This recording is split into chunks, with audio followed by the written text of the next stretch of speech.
knowledge depicts tremendously about their nutritional and medicinal values. So therefore, in this spirit, in order to celebrate the amazing food we eat and also to celebrate and promote our traditional heritage, the TK's division of CSIR-NIScPR is organizing the SVASTIK-NIScPR lecture the NIScPR SVASTIK lecture series on traditional foods. In this special lecture session, we have two distinguished guests with us, Professor Vinti Davar, clinical nutritionist and founder director, Rural Organics and Wellness Private Limited, who will be delivering the keynote address. Our another distinguished speaker is Professor Suparna Ghosh Jairat, Professor and Head Community Nutrition, Indian Institute of Public Health, New Delhi, who will be delivering a special address. She will be joining us shortly. We also have with us Professor Ranjana Agarwal, Director NIScPR. So now I request Professor Agarwal to deliver the welcome address and introductory remarks. Thank you very much, Charu. Respected Professor Vinti Davar, who is the keynote speaker of today's session, and Professor Suparna Ghosh Jairat, she will be joining us around 12 o'clock. Members of CSIR-NIScPR, people who are joining us virtually online on Facebook, and the team SVASTIK and team Traditional Knowledge Division, those who have taken the initiative. I welcome you all to this first lecture of the series initiated by SVASTIK. SVASTIK is a very beautiful word, we all know. It has, Kalyankari, Shubh Mangal. Though when we talk of acronyms, this SVASTIK means scientifically validated societal Indian traditional knowledge. So it's a very good initiative by SVASTIK team that they have initiated the series at the right note. Traditional food for better nutrition, environment and life on the special day, World's Food Day, which is celebrated on October 16. But because of, I think, Dussehra vacation and the longer weekend, they have chosen this day. So I congratulate the whole team for taking this initiative. This topic is very relevant not only to India, but across the globe. Because when we look at the Sustainable Development Goals, SDG 2 talks about zero hunger. It talks about issues about the food, like how to end hunger, how to achieve food security, how to improve nutrition, and how to have sustainable agriculture. Because all these four issues which have been raised in Sustainable Development Goals are interlinked and affect each other. It also affects, the rural transformation, the livelihood in the rural areas, the farmers, agrarians. So when we talk about food, we have to think about the whole food chain from the grain which are produced in the fields and how they are consumed and where do they reach. So these are all interrelated issues. Talking about the global scenario, FAO itself says like there are more than 2 billion people who do not have regular access to sufficient amounts of safe, nutritious food, while 3 billion people cannot afford healthy diets, and obesity continues to increase worldwide. Out of 10, 1 person goes to bed without sufficient food, with hunger.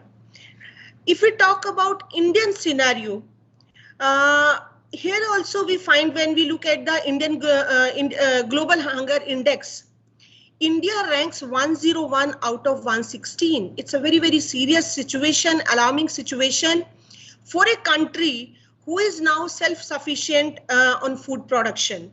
When we talk of green revolution, we are very proud of white revolution.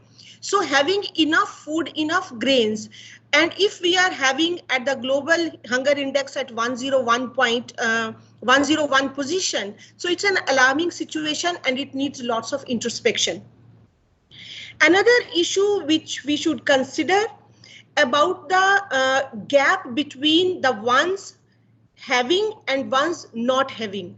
That has also widened up. So at one point we are talking about people who are going without food. Hunger is the problem. At the other end, we are having wastage of food. It may be due to different reasons. I'm not going to debate on that. So wastage of food is also a great concern for us, because generation of greenhouse gas like methane by food waste is also affecting the climate change. So environment is also getting affected. Another thing, the kind of agriculture we have started with the intervention of S&T, it's good that we are having enough grains, but at the same time, we should look at the sustainability. Look at the areas in India which are arid in nature, now growing rice. Earlier, where we were having 2 crops, people are having 3 to 4 crops. We are not worried about the water level. We are not worried about the health of soil. We are not worried about the kind of pesticides, insecticides, fertilizers, overuse we are doing. So there are several issues when we talk about sustainable agriculture. So these are the issues which we should be aware of, should talk of. There should be debate, discussions, and policies should be there. And NISPR, when we say National Institute of Science, Communication and Policy Research, this is a global think tank lab which deals with science communication and science policy.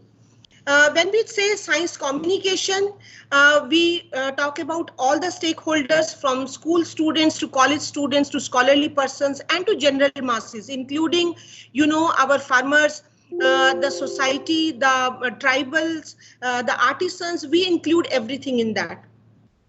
And similarly for science policies, this is the leading lab in the world on STI studies, where we try to connect social sciences with the science, society with the science, including again the society at large, including farmers, MSME, industries,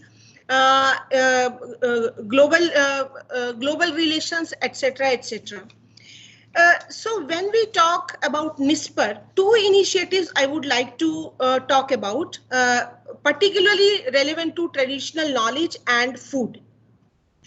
When we say traditional food, Dr. Charu has given 2 very good quotations where it has been highlighted that the communities, the societies, the nations which stick to their traditional food habits, they are much better to manage their nutrition, their betterment of life, environment. So India in that way is very fortunate that we have a very traditional, rich traditional knowledge of food. If you look at our rituals, our festivals, our art and culture, all are woven around our rich heritage of seasonal produce. Be it Pongal, Bihu, Baisakhi, Deepavali, Dashera, and you name any festival. So every festival has some relevance with the food. And in India, according to our, seasons, 6 seasons, we have our food habits, our culinary skills changes from time to time. And which is, if we look deeper, our incredible country has a rich traditional scientific knowledge related to the food, which nowadays the Western world speak, particularly in the time of COVID, people have realized the value of food and the resultant immunity it develops in the human body. So people are talking about food, and traditional foods are gaining lots of importance. They are coming into the forefront. Due to the globalization, somewhere our younger generations are not much, I should say, not worried or not concerned about the knowledge we have, and how should we should retain this knowledge and put it to the society, not in India but to the world also, like what kind of traditional scientific knowledge we have about food and our eating habits. If you look at any Indian thali in any part of the country, you will find it has been designed very scientifically, having all kind of ingredients. In modern terms, if I talk of carbohydrates, proteins, fats, etc., antioxidants, etc. And if I talk in the terms of Ayurveda, all the rasas, sweet, sour, salt, bitter, pungent, astringent, and also about, taking care of the season, Vat, Pitta, Kapha. So our food has been very, very scientific. So I think today's lecture will also give us more insights into this, because both the eminent speakers, are having rich experience in the nutrition and food. In NISPR, we have this. First of all, I would like to talk about SVASTIK. SVASTIK is a national mission which has been initiated very recently at the, I will say, PM office has asked CSIR to initiate this movement. It so happened that in a CSIR society meeting, our Honorable Prime Minister Shri Narendra Modi ji was very much appreciated the effort of CSIR to carry out research on traditional knowledge. And that's the time when he said, like, CSIR should come forward and communicating that traditional knowledge which has been validated scientifically through modern tools, or which can be reconstructed in the present times, and the value addition can be done. So these kind of knowledges should be communicated to the society. And this responsibility has been taken up by our laboratory, and Dr. Charulata is heading that. And on social media, we are putting the stories. We are acquiring the traditional knowledge on which people have worked. There are scientific evidences. The two stories which they have communicated till now is, one is of Aranmula mirror. It's a metallic mirror by front polishing. And this is a very traditional art of Kerala. Which is still in practice, but losing its sheen. So this knowledge has been transmitted. The another one which they have transmitted this knowledge is Euro 5. This is again a formulation which has been developed by CSIR lab of NBRI Lucknow, where 5 herbs which have been mentioned in our classic text. Those classic herbs have been taken up by NBRI, and formulations have been made, and clinical and all the modern approach for a drug, clinical trials and everything have been done by them, and that knowledge has also been communicated, and they are getting very overwhelming response. And now we would like to take this mission forward by involving more and more scientists. So here we will also like to share the traditional food which we have and the modern science, how does it support it. So we would like to share those stories also. So I will request my experts to give those kind of stories, share those kind of stories with us, so that we can propagate it. And we propagate it in different languages, not only Hindi and English, all the regional languages which are possible, we are working on that. Another very important initiative which we did on, particularly on food, as this was the year of International Year of Fruit and Vegetable.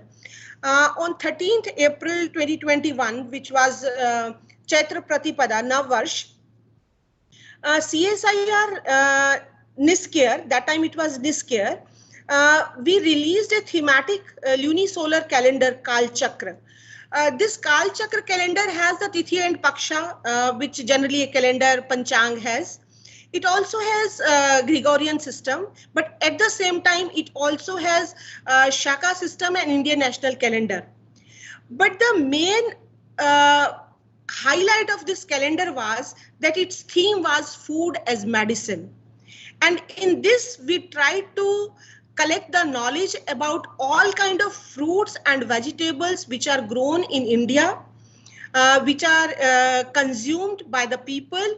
We try to classify them as per the seasons, their nutrition value, their medicinal values, their Indian names, their taste. I talked about 6 rasas, so in which category do they fall, and the calories, etc., etc. So it was a very good initiative by CSIR-NISpR and Vigyan Bharati that they took food as a medicine as a theme to release the calendar.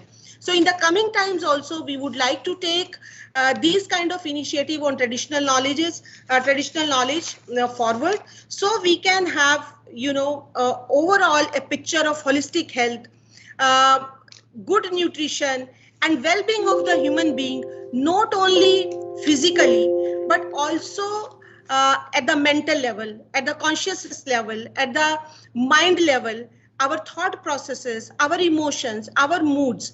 So the a very simple sentence which we use in every home, जैसा खाए अन्न वैसा रहे मन. तो मुझे लगता है ये जो खाना है ये सिर्फ हमारे स्वास्थ्य के लिए, शारीरिक स्वास्थ्य के लिए जरूरी नहीं है, लेकिन ये हमारे मन के लिए भी बहुत जरूरी है. और आज के समय में होलिस्टिक हेल्थ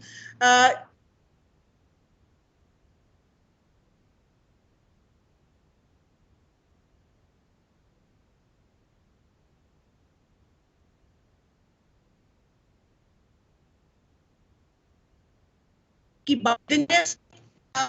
समय निकाला और आज हमको अवसर मिलेगा कि हम उनके विचार सुन सकें और अपने ज्ञान में वर्धन कर सकें. तो इन्हीं सब शब्दों के साथ मैं फिर से डॉक्टर विंती डावर का एक बार पुनः स्वागत करती हूँ, अभिनंदन करती हूँ कि वो आज हमारे समक्ष हैं. धन्यवाद. Thank you so much, ma'am, for your insightful views on SVASTik and on our traditional food and their scientific validation and values. Now I have the honor and privilege of inviting Professor Vinti Davar for the keynote address. Professor Vinti Davar is a renowned clinical nutritionist and founder director, Rural Organics and Wellness Private Limited. Having worked in many hospitals and clinics, Professor Davar has more than 40 years of experience. She is the consultant dietitian, Ayushman Hospital and Health Services, New Delhi, RB Hospital, Gurgaon, nutrition consultant to various universities, institutes, and schools. She was former professor, chairperson, Department of Home Science, Kurukshetra University. She is an expert in weight gain diet counseling, nutritional education, sports nutrition, medical nutrition therapy, etc., and holds a double MSc and PhD from Kurukshetra University. Professor Davar is a member of the American Society of Nutrition and the Indian Dietetic Association. She has delivered talks in more than 50 international and national webinars, obtained 48 online national international diplomas and certificates, and has published over 70 publications in national and international journals. Professor Davar has been awarded the Lifetime Achievement Award 2019, IARDO Lifetime Achievement Award 2019, Samman Patra for Outstanding Contribution to Nutrition and Diet of Human Beings, Swabhiman Award by Nobel Foundation 2018, and National Nutritionist Award 2016. Now I request Professor Davar to deliver the keynote address on the topic Indian food culture, traditions, and health. Ma'am, please. Thank you so much, Dr. Charulata. A very sweet, soothing good morning, namaskar to all in this pleasant weather of October. At the outset, I pay my deep sense of gratitude to Professor Ranjana Agarwal, Director CSIR-NIScPR, for giving me this opportunity to speak in the NIScPR SVASTik lecture series on World Food Day 2021. I am truly, truly humbled. I am also thankful to Dr. Charulata for all the correspondence made pertaining to this lecture. It will be my pleasure to listen and share my views with Professor Suparna Ghosh, Professor and Head Community Nutrition IIPH. My best wishes to organizing team, members of CSIR-NIScPR, and online participants for fruitful deliberations and success of the SVASTik lecture series on traditional foods for better nutrition, environment, and life. A very, very thoughtfully chosen subject. I congratulate the whole team for selecting such a topic. So I am today speaking on Indian food culture, traditions, and health. Already a lot has been told to everyone by Professor Ranjana Agarwal and Dr. Charulata. But we have a very, very rich heritage the history of Indian cuisine is as old as our civilization. We all know that Indian dining etiquette is built on traditions. Whatever we eat, whatever any family, any person is eating, there is a tradition in a particular caste, particular region, and we follow those. And behind almost every tradition are centuries of invasions, conquers, religious beliefs, political changes, social customs, but above all, some scientific principles, which at that point of time they could not prove. But today, those things are being proved. And we all know that food is an important part of Indian culture, which plays a role in everyday life as well as in festivals. Each festival centers around a food or harvesting. There is a season, and when we harvest, we celebrate. May it be Lodi, may it be Diwali, may it be your Bihu, whatever, or Pongal, we celebrate all. And I hope you are able to see my slides. Yes, we are. So there is diversity. Indian cuisine varies from region to region. What South people are eating in South, it's different from what people are eating in North, West, and East. It is different. But basically, if we just try to see whatever is available in their area, that particular food becomes the staple. Rice is staple in South, in East, but in West, we normally find wheat to be the staple. We eat wheat, but more of vegetables, more of fruits are included in North, but less vegetables are included in East, in coastal areas, because they find seafood in plenty. And when they find seafood in plenty, they incorporate that. Coconut is there in their diet, but in northern India, those things are not there. But then the food is balanced from seasonal availability of food. I was working on UNDP project in Ethiopia for 2 years, and there I started growing green leaves in my kitchen garden. And one of the professor and dean came and he said, "Oh my God, you Indians eat so many green leaves. Do you also eat grass?" I said, "We don't eat grass like this, but we include different kinds of grass in our diet as well, like wheat grass, like lemongrass. So it is not that we don't eat, but we know, because our ancestors had told us that when you include such things in your diet, you get plenty of fiber, plenty of vitamins, like vitamin C is there, vitamin A is there. So all those things have been told and we are following. And I am a believer in Ayurveda. And everybody knows these days, Ayur is life and Veda are studies, which have their foundation coming from and listed in our different Vedas. So from there, it has come down to us. And if we just see the food culture and traditions of India, how these have been shaped. And this is a little history which I have tried to list down. From 2000 BC, the Indus Valley civilization lays the foundation to the Ayurvedic style of cooking. 1000 BC, Aryans, they laid roots of Hinduism, and that shaped the Vedas and caste system developed. And 600 BC, Buddhism and Jainism came. In 400 BC, Greeks came and started changing our food culture. And in AD 1200, Persians and North Indian dynasties, they again were raided by these countries, and the influence of them came in our diet. 1200 to 1500 AD, Portuguese, they started impacting our diet. And then Mughals, and then British. Like tea was incorporated, it was by British. Mughals incorporated the biryanis, the nuts, and the food became very rich. So this is the difference, but became part of our diet. If we just look at this map of India, a very, very clear concise map which tells and which state, which particular area has what in particular to offer and which dishes are very popular. I'll be talking about little bit about the dishes which have been lost, the cuisines which have been lost but are very relevant to date. I'll be talking later about those also. So just have a look and just see that every part of India has its own specialities, which are carried to the globe. I mean, it's now we are global, and wherever you go, any country, you will find Indian restaurants, and Indian restaurants serving South Indian food, North Indian food, East India food, and the West India food. All specialties are served all over the world. Now, the problem is that the modern life has impacted us. There are many wonders of science and industry, but we are fraught with stress, each one of us.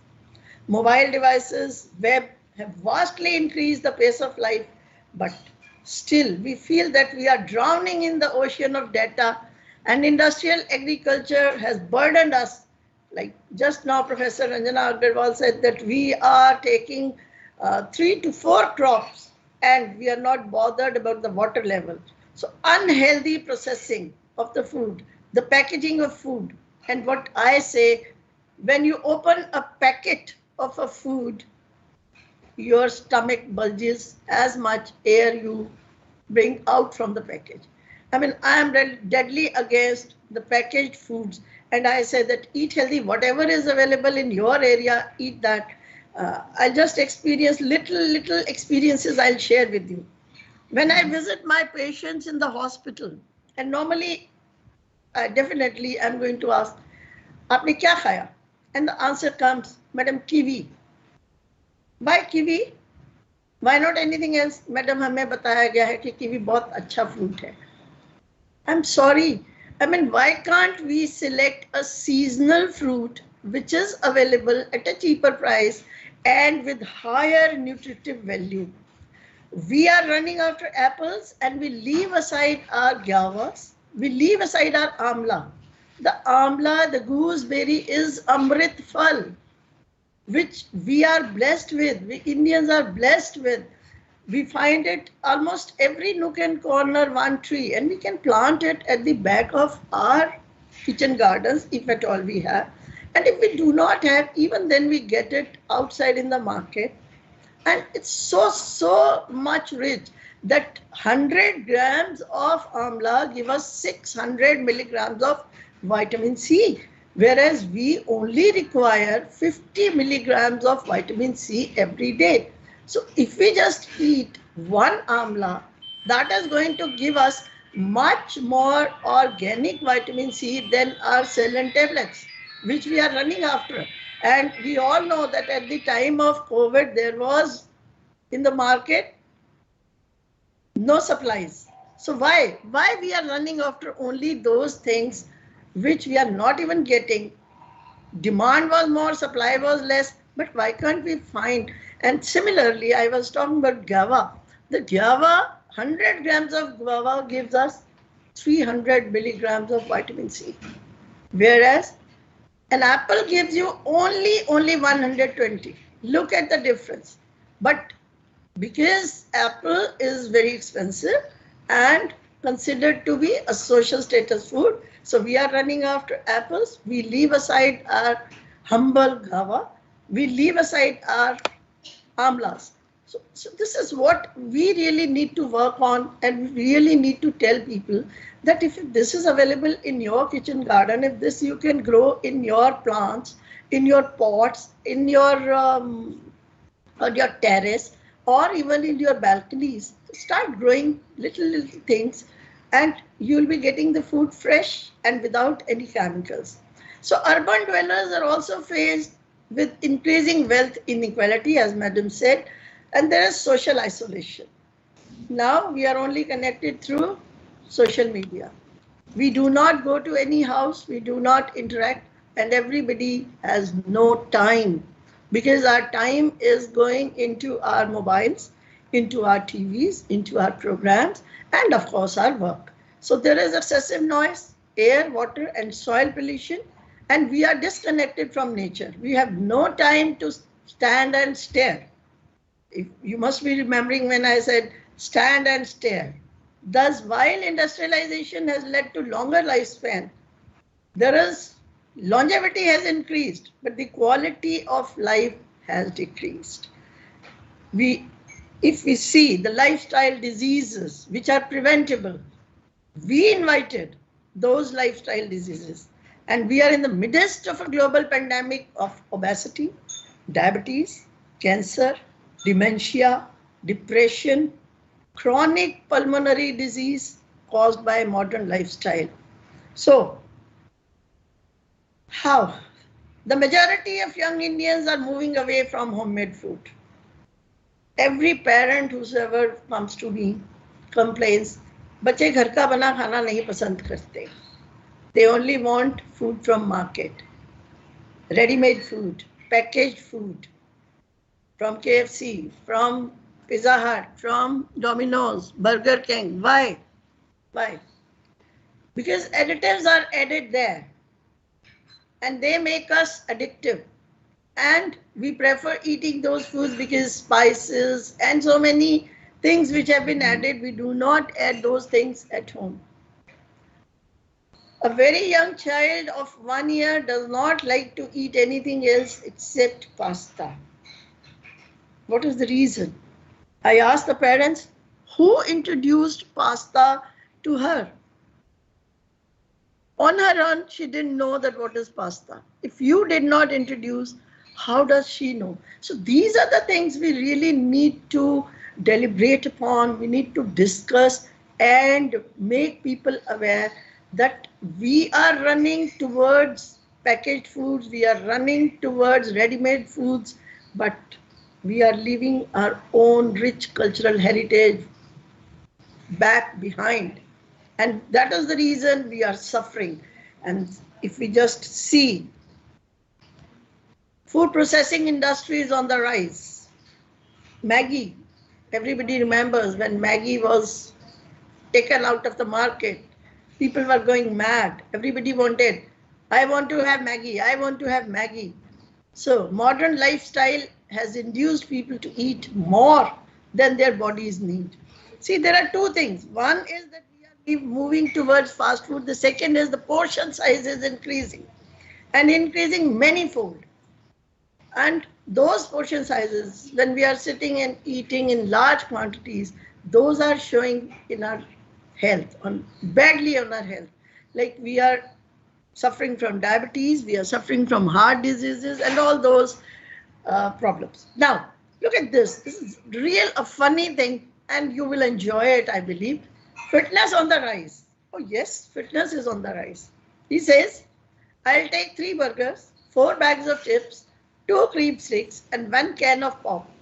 Can you make that to go? I have to get back to my workout. What is the use of going to work out if you are eating all this nonsense food? So, if we are running on treadmills, we are doing exercise cycles, we are on steppers, we are on rowers, we are doing all those activities and we feel privileged and telling people that I have joined this particular fitness center, I am going to this gym, but we do not want to mop our houses. We do not want to broom. We do not want to work in our kitchens, but spend on gyms. We have time for gyms. We do not have time to cook food at home because that has become a social status. We talk to our friends. We tell them. When patients come to me, and they talk to me that I'm gaining weight, I want to lose weight. And if I tell them, okay, start working in your home, do such household chores and climb stairs instead of doing all what you are doing in your fitness centers. And I'm sorry that I have a very, very serious concern about these gyms and fitness centers. This is my personal view that Whosoever, whether a 16-year, 18-year or 35 or 40-year-old is going to a gym, they want 6 and 8 pack body. That is the abs. We want 6 abs, we want 8 abs, but the trainers are not even literate. They are not even educated. They don't know what is nutrition and what is the body physiology, how what we are recommending is going to be digested and absorbed by the body and thrown out of the body. They really don't know. And they are suggesting them to eat plenty and this big, I mean, at least 10 kgs of protein powder. They recommend them. Okay, 1 kg in a month at the most. Otherwise, sometimes even 3 kgs in a month. Now you tell me that how kidneys can support that much protein and what will happen? And it is in front of us. Kidney failure cases are increasing in young people. They are suffering from health conditions. They are suffering from heart diseases. And sudden heart failures have become very, very common in the age group of 28 to 35. And still, because even then, families tell us that they have been going to fitness centers, but we are not even looking at that what they are being recommended, whether it is healthy or not. That is one side, and the other side is food adulteration. Adulteration by all the additives, by those additives which are not even allowed by the government, like Sudan red dyes, and you and me and everybody would have received messages and would have seen in the newspapers that even our lychee is being painted. Your bhindi, that was ladyfinger, is dipped in green color and then given to us, and even the beans, all these adulterants we are consuming, and what is the impact? And these dyes make us sick. Our intestines, we are losing there are ulcers being reported, more and more ulcers are being reported. So what are we doing? So this is the issue. This is what I really want to bring to CSIR-NIScPR, that this is important, because you really need to work on these things, and we people should carry these messages to people that please avoid these things.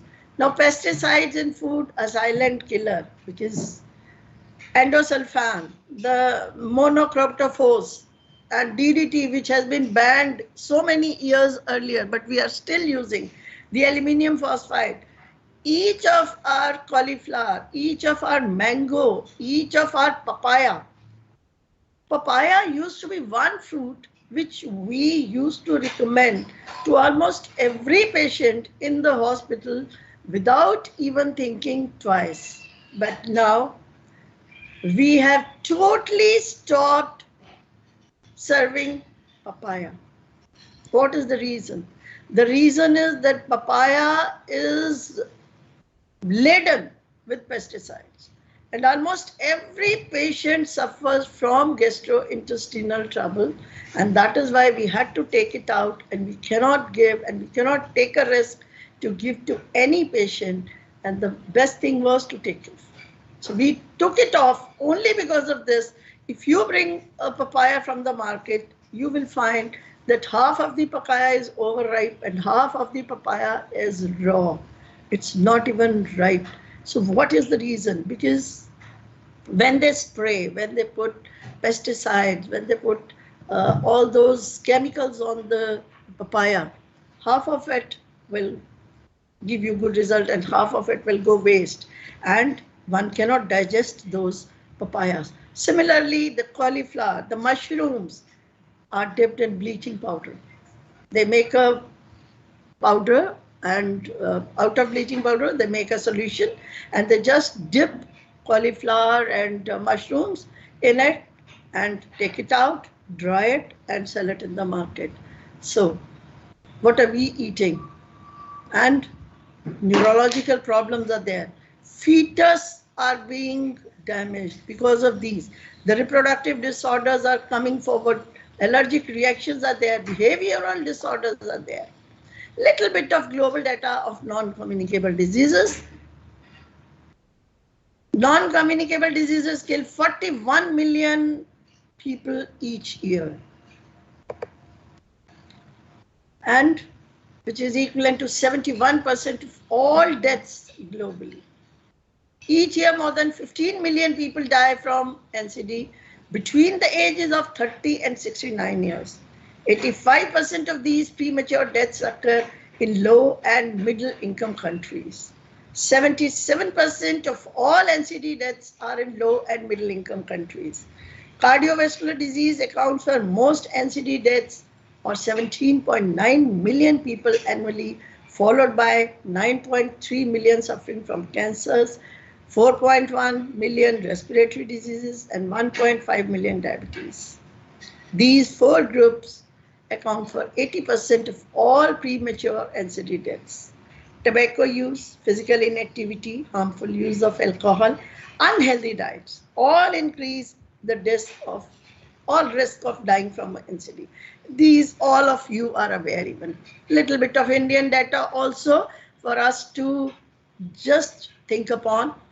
Over 61% of all deaths in India attributed to lifestyle or non-communicable diseases. This is what CSC says in December 2020. More than 1.73 million new cancer cases recorded each year. Air pollution, tobacco, alcohol, and diet change are primary triggers. We all, people living in Delhi, we very well know that our children are suffering from lungs problems, and COPD is becoming very, very, very prevalent. It is a disease common to children, to adults. Nebulization of very young children has to be taken in the hospitals. I mean, I'm very sorry when I see very, very young children undergoing nebulization. Every 12th Indian is a diabetic. India ranks second in the list of countries after China with highest diabetes patients. And the research is indicating that very soon we are going to be number one. We are going to be the capital of diabetes and cardiovascular diseases.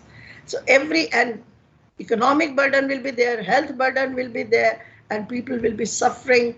So we really need to deliberate upon. Every third child in Delhi has impaired lungs. India had 35 million chronic asthma patients in 2016, and now the number was not available to me, but we can imagine that how much it would have increased. Air pollution causes 30% of all premature deaths in country. Linkages with mental disease reveal more than 2.7 million people in India die of heart disease every year, and 52% of them below the age of 70. Now I am coming to our culture, to our traditions. It says, Amantram aksharam nasti nasti moolam na avashadham ayogya purusho nasti yojak tatra durlabha. There is no letter that is not a mantra. There is not a root that is not a food or medicine. There is not a man who is not useful. It is the coordinator of these elements who is a rare breed as limited by his her wisdom. This is what Viteria Medica of Ayurveda says. For more than 6,000 years, Ayurveda has been practiced to promote wellness in India, but we are not using it.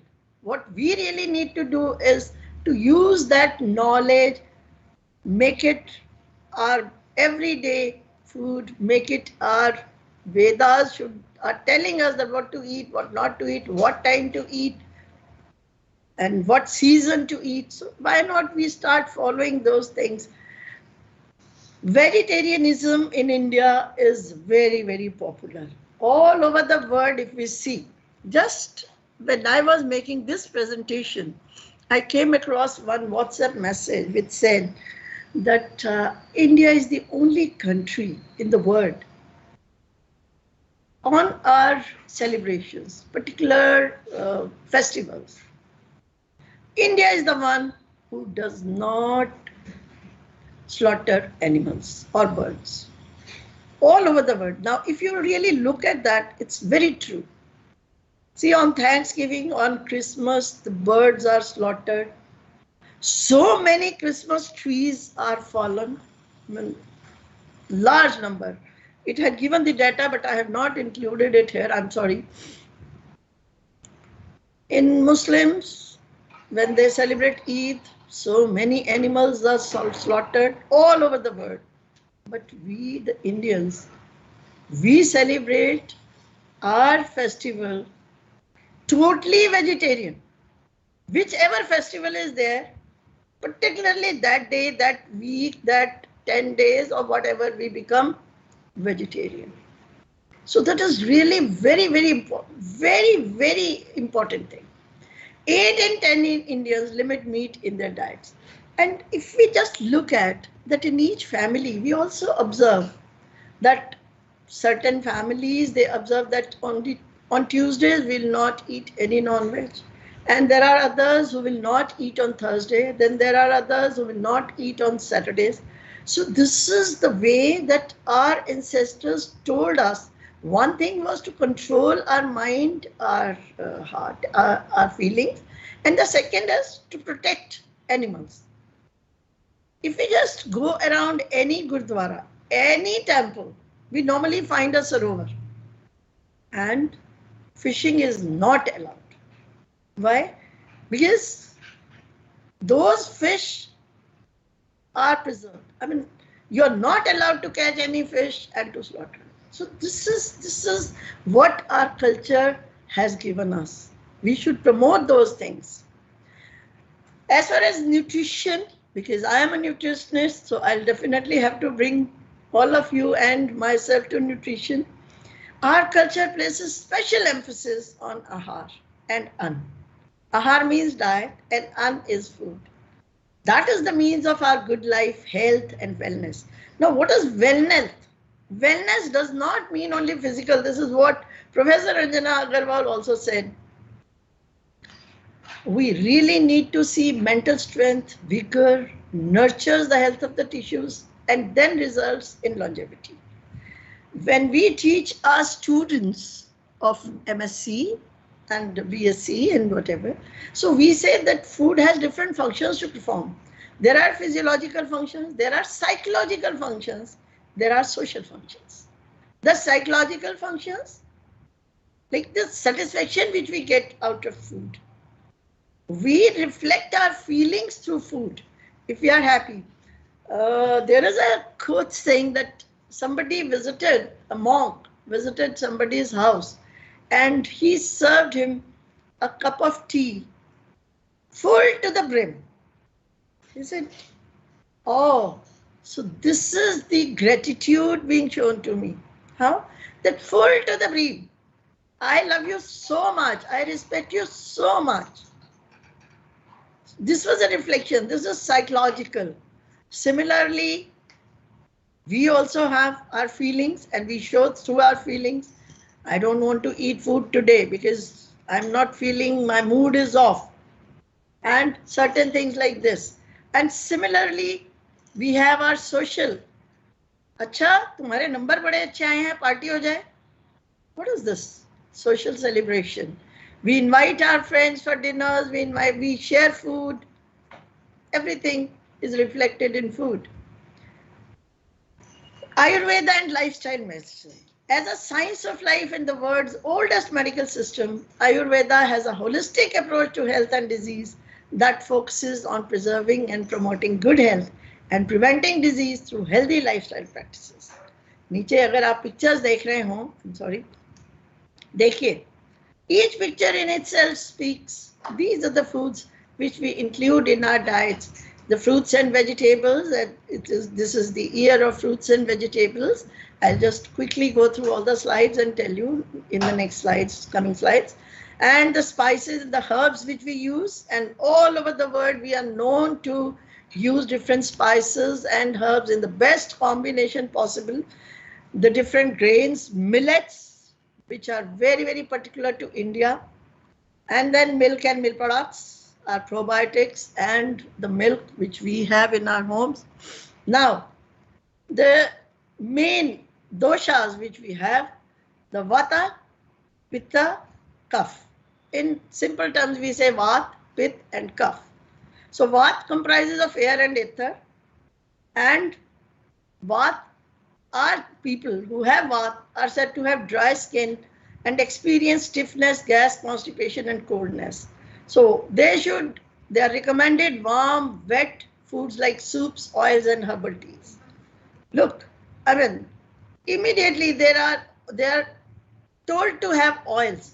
Why? Because this is what I said, they have dry skin. Pith, fire and water. They're very sharp people. They're very powerful. They're leaders and visionaries when it comes to people that who have the tendency of their body to be pitta. And what they are recommended, because they suffer from inflammation, acid reflux, and overheating. So what they are recommended, cool foods, juices, salads, bananas, raw seeds, cooling herbs, lemon tea, mint, and to avoid alcohol, caffeine. Similarly, cough, which is associated with oiliness. उनके अंदर बहुत oil produce होता है उनकी skin पे. They have density, they have languidness and stability. They're very kind of people, very caring, but they may suffer from weight gain, high cholesterol, and congestive disorders. Then what do we recommend? We recommend them bitter, light, and dry food to balance cough. Salads, beans, citrus, whole grains. Avoid salt, avoid overeating and sugar. गुण क्या होते हैं? गुण होते हैं, हम उसको 3 categories में बांटते हैं, सात्विक, राजसी एंड तामसिक. सबने सुना हुआ है. Sattvic is a quality of mind जिसमें क्लैरिटी है, harmony and balance. Fresh fruits and vegetables, salads, fruit juices, fresh cereals, herb teas, fresh cow milk, dry fruits, nuts, honey, ये सब सात्विक foods. Rajasic is a quality of mind which induces energy and action. So they eat rice, they eat sour cream, they eat paneer, they eat even meat products. Tamasic people include most of the meats in their diets. That evoke darkness, inertia, resistance. So they commonly eat, these are the diets which people eat. Rajasic bhojan. I mean, you can see that there is plenty of food laid on the plate, thali, and all types of food is there. Sattvic, and with very rich, very high food. Sattvic, which is very simple, with millets, with your curd or chaach, fruits, vegetables, whereas tamasic is all full of meat and meat products and the refined flours. What is food culture? Food culture refers to the practices, attitudes, and belief, as well as the networks and institutions surrounding the production, distribution, and consumption of food. In India, as we already said, Dr. Ranjana said, and I have been mentioning, shaped by climate, land, and access to our natural sources, whatever is available. What is the importance of food and culture for global well-being? ये pictures आपको self explanatory दिखेंगी. हमारे जितने भी food culture हैं, no matter where in the world, all encompass a few components. क्या? Sharing food with community and family as bhoj, feast, celebrations. Value the needs of the land over the convenience-driven desires of people. Use food to celebrate religious and community events as langar, Ashtami Puja, Iftar, Diwali, Eid ul-Fitr, Christmas. ये सब वही pictures I collected from here and there, and I just made a collage out of these. Focus on local and seasonal ingredients and use them to create unique and distinguishable flavors. What I recommend to my clients, to my patients, अच्छा आपका बच्चा घर का खाना नहीं पसंद करता, you just put spinach in blender, make a dough with that spinach and make puri, make prantha, make pasta with that. So at least vegetable he will be able to eat. Similarly, gajar daliye, add carrots, make a puree, use it. Similarly, pumpkin. I mean, these things children normally do not eat. So these are the things which I usually recommend, that modify the diets according to what they feel good after looking at and they are tempted to eat. Use herbs, plenty of herbs we have. We have our cilantro, that is coriander leaves. We have almost everything available in Delhi and in India now, almost everywhere. So you can grow things in your own plants. You can add tulsi. You can add, I'm coming to tulsi in further slides. So food is not something to be manipulated. It is meant to be shared and celebrated. How food culture impacts health. But what does food culture have to do with one's health? Without a strong food culture, food becomes something that we manipulate for personal gain. So it stops being something that we respect. What we really need to do is respect the food and become a person who can control how much we need to eat. Let us bring our culture back in our homes. सब मिलजुल कर अपने culture को अपने घरों में लाते हैं. Everybody is capable of creating a strong food culture for self and family. You don't need to grow up in an environment with a strong food heritage, but think about the real foods that make you happy.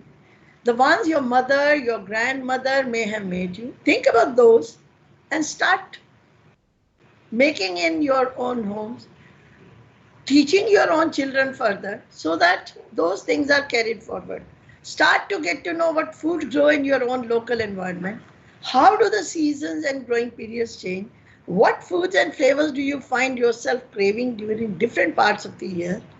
Lean into those questions and allow your mind and your body to bring enjoyment and curiosity back into your food.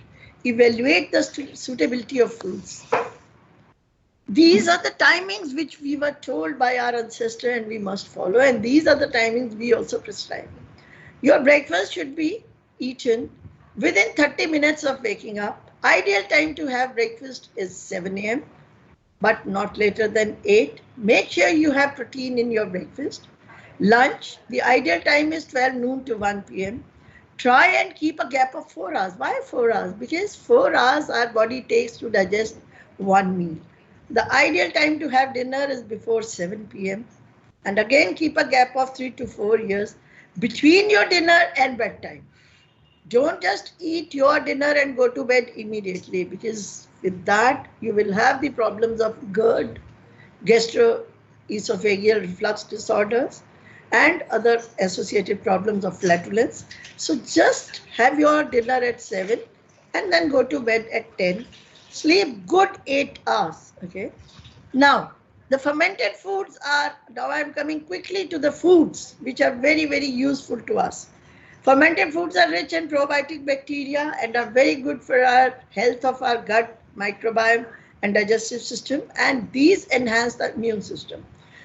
From olden times, there are so many dishes you can even make out what all I have depicted, and I'll be talking about certain other things. Fermented foods such as dahi, gundruk, sinki, inzijang, iromba, fermented rye, kanjika, handvo, all from India. And these are products such as kuz, dahi, kanjika. Few I have listed underneath. Gundruk is from Sikkim. It's a leafy green vegetable which is first harvested, then it is left to ferment, then put into different, it's dried and kept and used in different dishes. Curd, we all know in each family, curd is made at home and fermented. Kanji, the carrots are put in water with mustard seeds and salt and kept to ferment, and after that it's a very, very delicious drink which really helps you soothe out. And then there are kimchi. Kimchi is wild culture vegetables are fermented and again stored. And then handvo, it's from Gujarat. They ferment pulse and legume paste and then they steam it and then they temper it with the asafoetida. Millets, which have been part of prehistoric diet in India. Chinese, Neolithic, Korean, all societies use millets. Let me quickly come to which millets and the nutritional values of each millet. The minor millet, finger millet, foxtail. But what is important to know? Which millet to consume when? The ragi is a protein-rich millet which you can consume throughout the year. But the bajra can be eaten during summer, and your finger millets can be eaten, that is the sorghum and pearl millet you can eat in winters. इनकी रोटी बनती है, खिचड़ी बनती है, बाजरा खिचड़ी. Ragi or finger millet is originally native to Ethiopian but is grown. सबने अपने अपने घरों के आसपास, if you have certain land or your kitchen garden, you would have seen amaranthus growing. Amaranthus is very, very rich. It is even eaten during fasting. It is the one thing which is highest source of iron. And the red amaranthus is very, very rich in iron. So we can include those. And this ragi contains methionine and is cooked into cakes, rotis, dosas, puddings, and porridges, a very, very common in southern dishes. Dosas are made out of it. Canned sugar or jaggery. We were made to shift from jaggery to sugar. But now again, we are shifting from sugar to jaggery. If you would have seen the chayos and all those coffee shops, they have started writing that we make jaggery coffee, we make jaggery tea. Because now people have known that jaggery is much better than sugar. So that is the reason, because jaggery gives you, along with the carbohydrates, it also gives you iron, it also gives you certain amount of calcium. So people have started using jaggery once again. So we can also make it a part of our life. The benefits of coconut, the wonder net, it is known as the wonder net. It is rich in short and medium chain fatty acids. Lauric acid, the major component of coconut, has been recognized for its unique properties in foods. The medium chain fatty acids are known to be helpful in controlling your cardiovascular diseases. Then the herbs. Out of herbs, which we know, cumin, every family uses, and turmeric, every Indian family is using, tulsi, every Indian family is using, the holy basil and turmeric, they have really, really gained popularity all over the world. It is the medicinal plant, and the best thing is that even if you plant one tulsi in your home, it gives you oxygen. So during COVID, people started bringing tulsi in their homes and watering the plants, but it should be made a habit.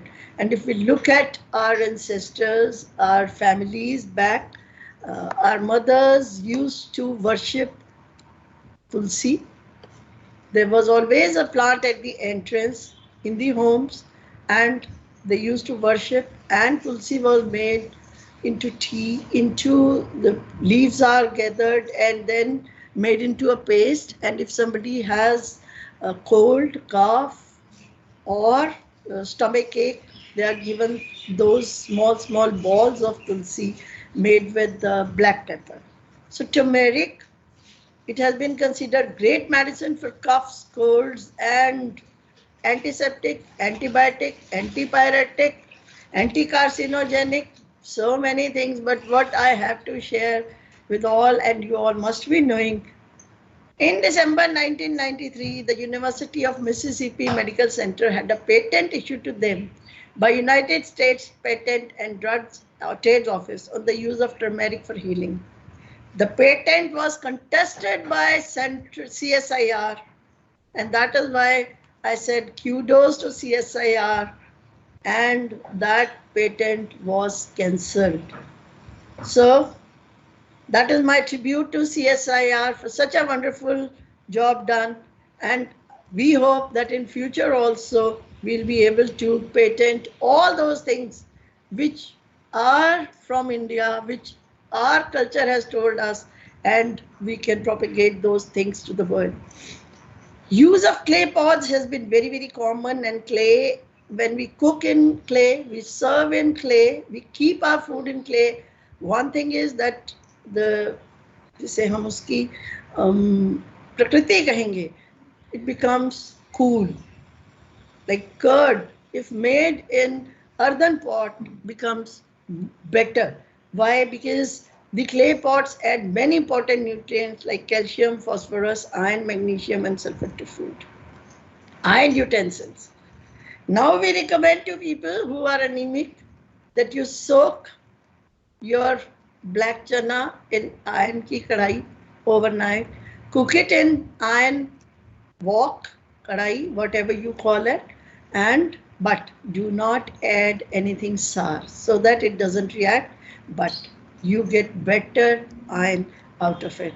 So once again, we have started recognizing the importance of iron and copper utensils in our food. Now I am quickly coming to the traditional dishes which are just becoming extinct from our diet. Kamili Roti.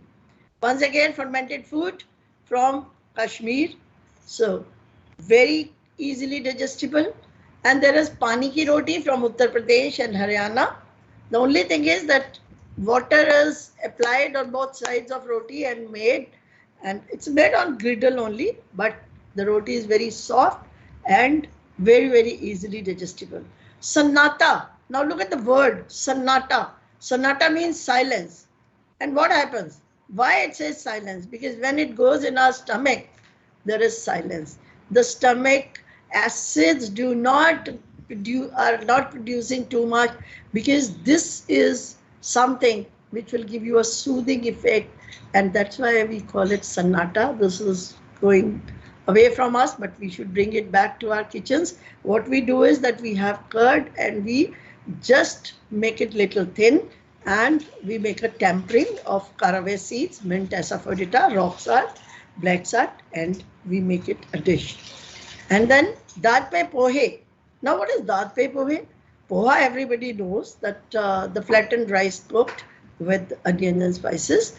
But this used to be Maharashtra's special snack, which is once again going out because people don't have time to make Darth pe pohe, and we can incorporate those as snacks to children. Gond ke laddu, the gum arabica, it is known to boost stamina and health and lubricate the joints, were given to ladies who deliver children during that period, lactating period. But somehow now, because we recommend that don't eat ghee, so it is not good. We should recommend that there should be mufa, pufa, as well as saturated fatty acids in the diet. But the composition has to be seen. Til gul, that is the sesame seeds. And in winter, every house used to make til gul, that is sesame with jaggery.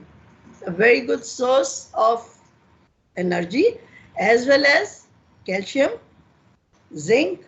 So we can bring these back, and a type of polyphenol that shows to improve lipid profiles and normalize the cholesterol levels. This I have taken from Haryana because I have written a book on anthropology and food culture of Haryana. So from that I have taken these. Hare chane bathu ki sabji, which is very, very common in villages in Haryana, and Kachori Chutney and Kachori ki lassi. These are very, very common. So kachori is one fruit, very, very small. I have shown the picture also. Very small fruit which is grown wild. One can bring those from fields and can make a chutney, or can grind it, ferment it even, and put it in your charge.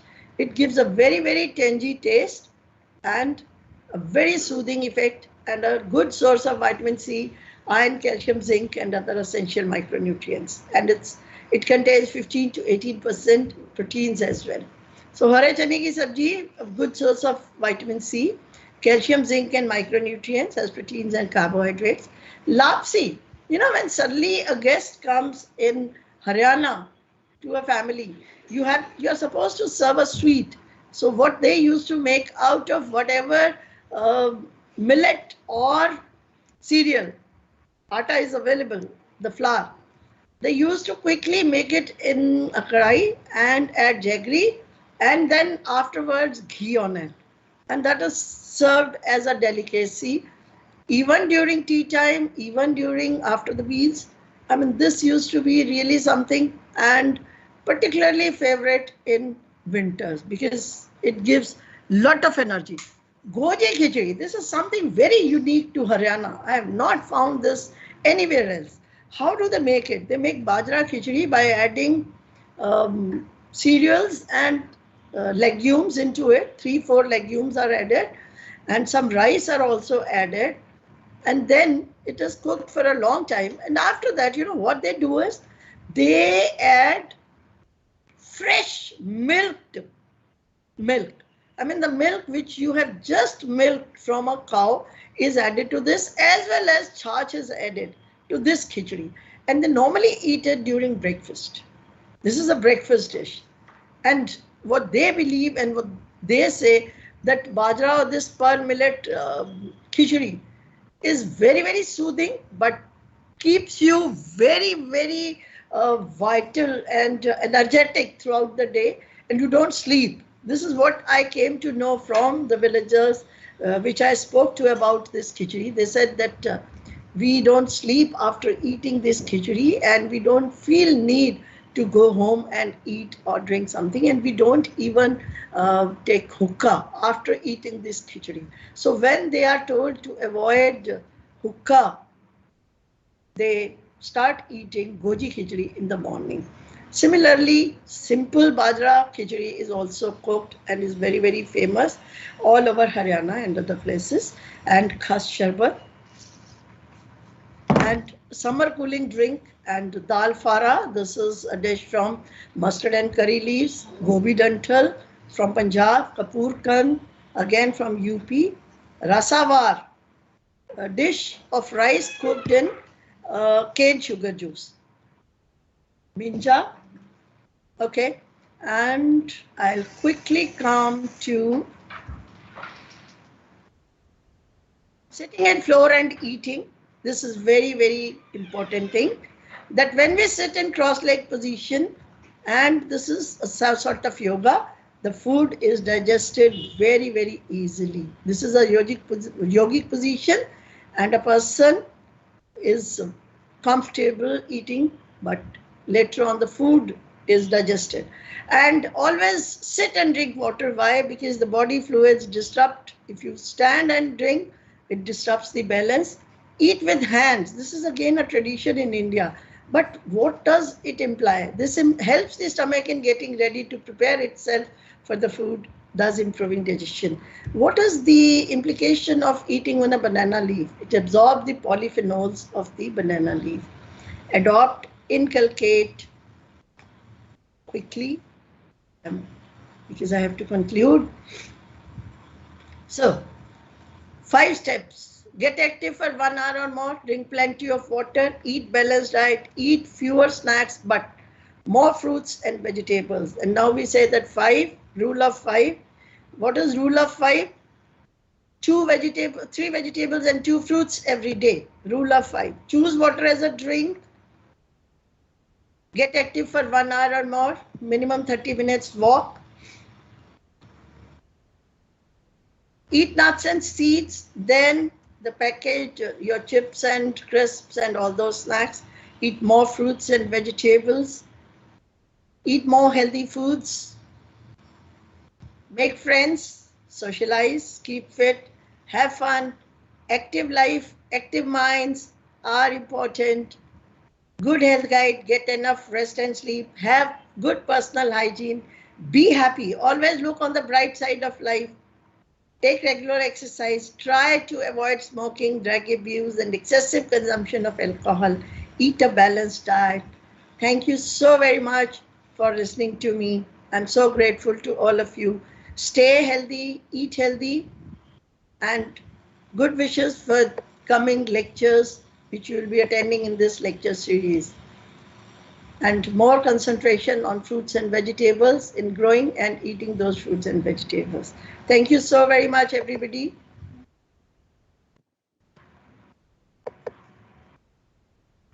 Thank you so much, ma'am, for such an insightful thoughts on modern lifestyle and health versus artificial ways of living and and also like how to connect with our food culture.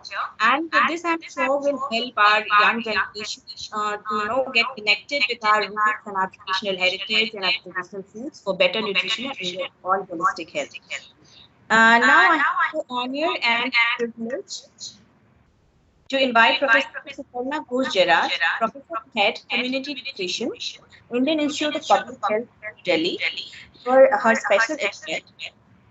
Dr. Ghosh-Gerard is a qualified accredited practicing dietitian and accredited nutritionist in Australia and has more than 4 years of experience as a clinical, academic and research nutritionist. Currently, she is working at IIPH Delhi, a Public Health Foundation of India, as a faculty and is an adjunct faculty at ACSIR also. She is an intermediate fellow with the Wellcome Trust Deputy India Alliance and holds a master's and PhD in food and nutrition from Delhi University. She has worked as a consultant in Planning Commission of India. She has served as a national coordinator for World Bank Assisted Capacity Building Project on Food and Drug Safety under the Ministry of Health and Family Welfare, Government of India. She was a faculty with Lady Irving College, Delhi University, India, in the Department of Food and Nutrition, and has worked as a research dietitian in a clinical trial on phenylketone urea at the Children's Hospital, Westmead, Australia, and a research assistant at the Sick Kids Hospital, Toronto, Canada. At IPH Delhi, she's involved in teaching public health nutrition, conducting trainings and short-term workshops, and conducting research in core area of maternal and child health nutrition. Her research focuses on assessing nutritional status and dietary practices of women and children in the vulnerable communities like urban slum dwellers and tribal groups. She has special interest in dietary diversity and nutritive value of indigenous foods in addressing food security and nutritional status of vulnerable tribal communities of India. She is also recipient of numerous awards and honors and has published several national international papers. I now request Professor Suparna Ghosh-Gerard to deliver her special address on indigenous food systems to address food insecurity and malnutrition in tribal communities. Ma'am, over to you. Thank you. Thank you, Dr. Charulata. And I would first quickly share my screen and see if it's working properly, and then I'll start my talk. Just let me know, Charulata, if you're able to see my presentation. Sure.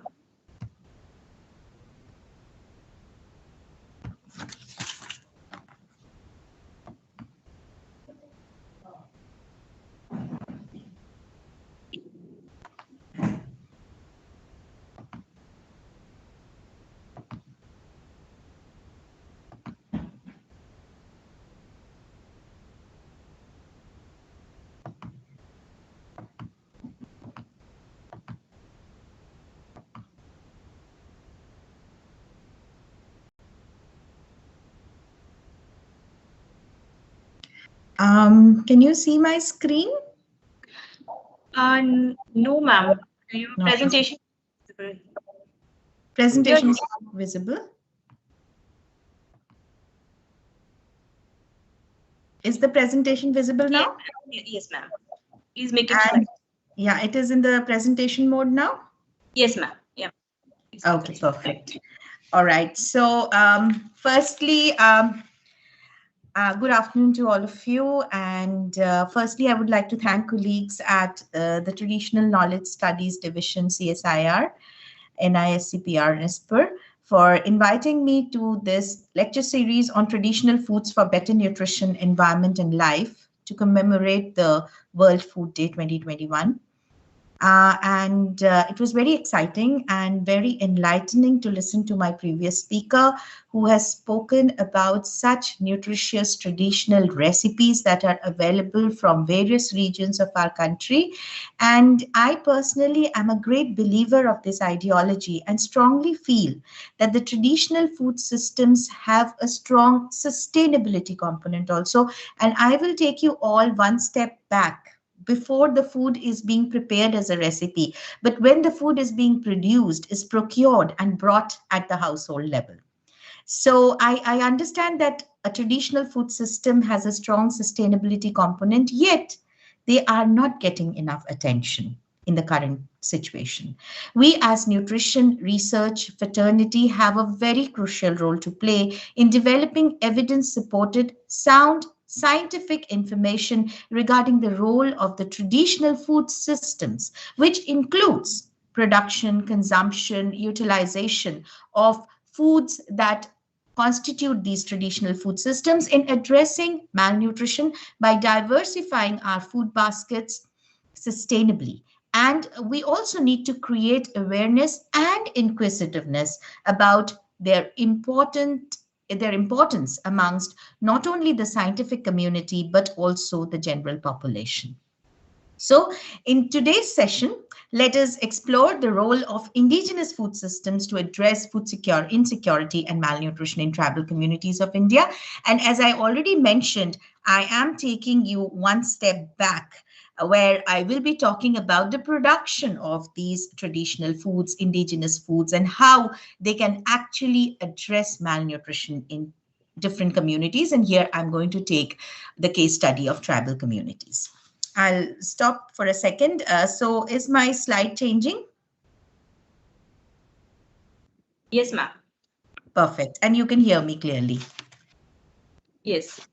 Okay, so the outline of my presentation. So what am I going to cover? I'm firstly going to talk about an overview of what food systems comprise of, the drivers of food system, then challenges with the transitioning food system. And Dr. Vinta has really set the stage quite well in explaining how we are facing the dual or the triple burden of malnutrition in the present days, and why and how transitioning food system can actually contribute to that a lot. Then I will be talking about the relevance of sustainable food systems for planetary health. And then I will be concluding my session with an understanding of the characteristics of indigenous food systems and taking up examples from my own experience of working with the indigenous food systems of India. So, what is food system? The aggregation of food-related activities and the environments, political, and by environment, I mean to say political, socio-economic, and natural food environment within which these activities actually occur.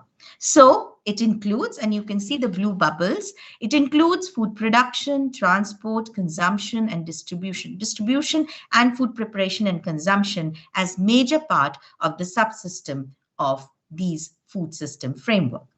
Another feature of the food system is that food systems are ubiquitous. That is, every human being on earth is a part of some type of food system or the other.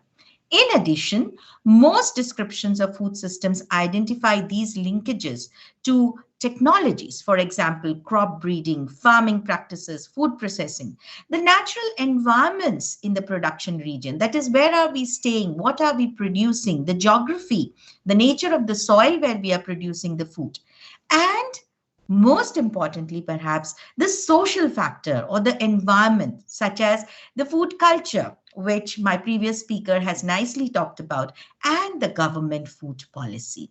By government food policy, here I mean, what are we promoting? Are we promoting monotonous diet by any chance, by just looking at food security and not nutrition security? Why are we not being successful in including enough number of millets in the food supply chain, or in other words, the fair price shops or the public distribution system? Now, we have directives in place where we need to promote millets as part of our public distribution system. But perhaps we need a lot of support in terms of producing enough millets in the country so that they can become an integral part of the public distribution system, and thereby we diversify our food basket also through innovations in the food policy. So now this particular framework that I'm showing you on your screen is the food systems framework, and it identifies categories of external drivers of food system. What are these external drivers? These could be climate change, globalization and trade, income growth, urbanization, population growth and migration, politics and leadership, and socio-cultural context. These are all external drivers which have an effect on the three core constituents of elements or elements of food systems, that is the food supply chains, then the food environment, the individual factors, that is, what is my purchasing power, what is my aspiration, like Why are people running after the foods which are nicely packaged, are loaded with salts, fats, and sugars, which my previous speaker was talking about? Because some of those foods have become aspirational for them. People are not valuing their traditional diets, and that is also an important factor which makes our food environment value certain products which are perhaps not of true value and in fact are expensive to our health. Okay, so then moving on to the next component, which is the consumer behavior, and all these put together dictates what we are eating, and what we are eating is translating into the nutritional and health outcomes and impact of other social determinants of health like social, economic, and environmental factors. All these put together translates into health and well-being of the population. So, what is a sustainable food system? The sustainable food systems are derived from sustainable cultures and ecosystems and are accessible, affordable, safe, and healthy, while simultaneously promoting environmental stability. It aims at achieving food and nutrition security while limiting the negative environmental impact and improving socioeconomic welfare of all. And here, by all, I mean to say, including the poor and the marginalized. So we have to bring the vulnerable communities in forefront and see that a food system is able to sustain the need of not only who can afford to have everything and in fact is actually harming the food system, but also those who can actually need food at prices which are low yet are healthy and sustainable for the environment. However, we also see challenges of making healthy eating and sustainability of food systems. What are these challenges? And again, I would like to strongly agree with my previous speaker.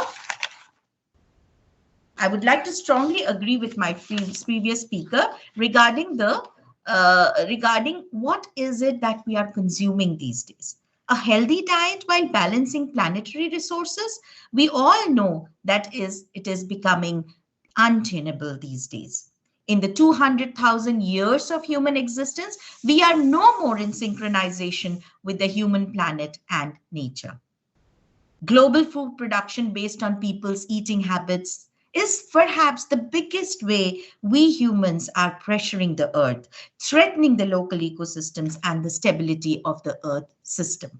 The human cost of our faulty food systems is that almost 1 billion people are hungry and almost 2 billion people are eating too much of wrong foods. And I'm sure you're able to understand what I'm trying to point out here. All these contributes to the double or the triple. Hello? Yeah.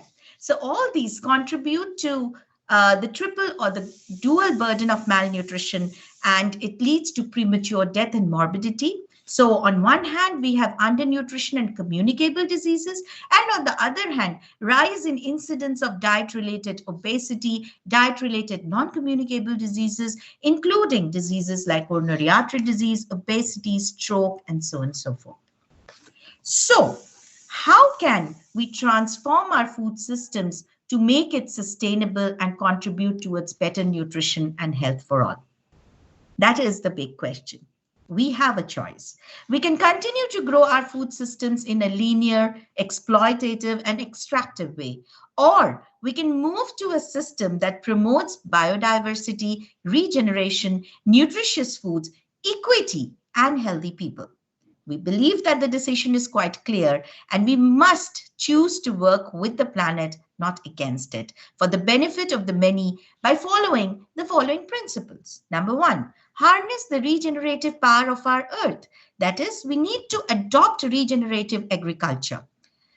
What we are often talking about, organic farming, or utilizing the natural resources, or in other words, create a stronger local or a circular food system. And what is a circular food system? It is it is a system where arable land is used for food production, biomass unsuitable for human consumption is recycled as animal feed, byproducts are used to promote soil fertility, etc., thus creating a complementary and a sustainable system. We need to give farmers a voice and support their planet positive choices, whereby we respect the local wisdom and voices of the indigenous people. We have agricultural extension centers at the district level, but we need to work in partnership with the local growers. They have been working in that soil for years together. They have some traditional knowledge, indigenous knowledge, wisdom, which needs to be mainstreamed into all the development activities in order to benefit or in order to give us some planet positive choices which are environmentally healthy. Also, we need to move from low cost to true cost. That is, paradoxically, cheap foods are often expensive for people and the planet in terms of health. So you might get a fat which is harmful to us, a cheap fat loaded high energy food, but that may be able to take care of the hunger, but in the long run could be detrimental to our health and may be detrimental to the planetary health also. So we need to look at the true cost versus the low cost.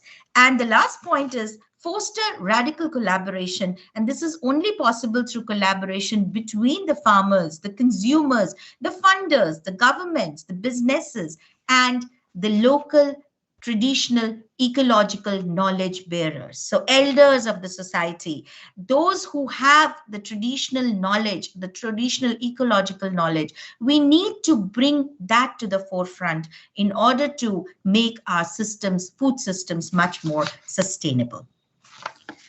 Now, so with this background, we started exploring our indigenous food systems of India, of our tribal communities in India, who are the earliest inhabitants of our lands and reside in some of the most ecologically intact and biodiverse areas of the country.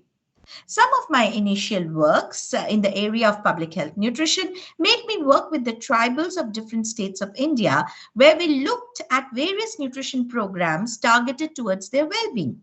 In doing so, and while interacting with them, I realized that these tribal indigenous people of our country have a treasure trove of traditional wisdom and traditional ecological knowledge about their food systems, which are perhaps in disuse. The landforms, vegetations, climatic zones, rivers, watersheds have actually worked together for thousands of years to shape and form the indigenous land and their food systems. So, these diets are diverse in nature. We understand that, and are integrated into the socio-cultural and the spiritual activities of the indigenous people who are the custodians of this knowledge. Therefore, the indigenous foods have the potential to mitigate micronutrient deficiencies and also address the dual or the triple burden of malnutrition while looking at addressing the risks of chronic diseases, because several of these foods are rich in bioactive components, polyphenols, and other nutrients as well as non-nutrients, which have a key role to play in addressing the risk factors of non-communicable diseases also.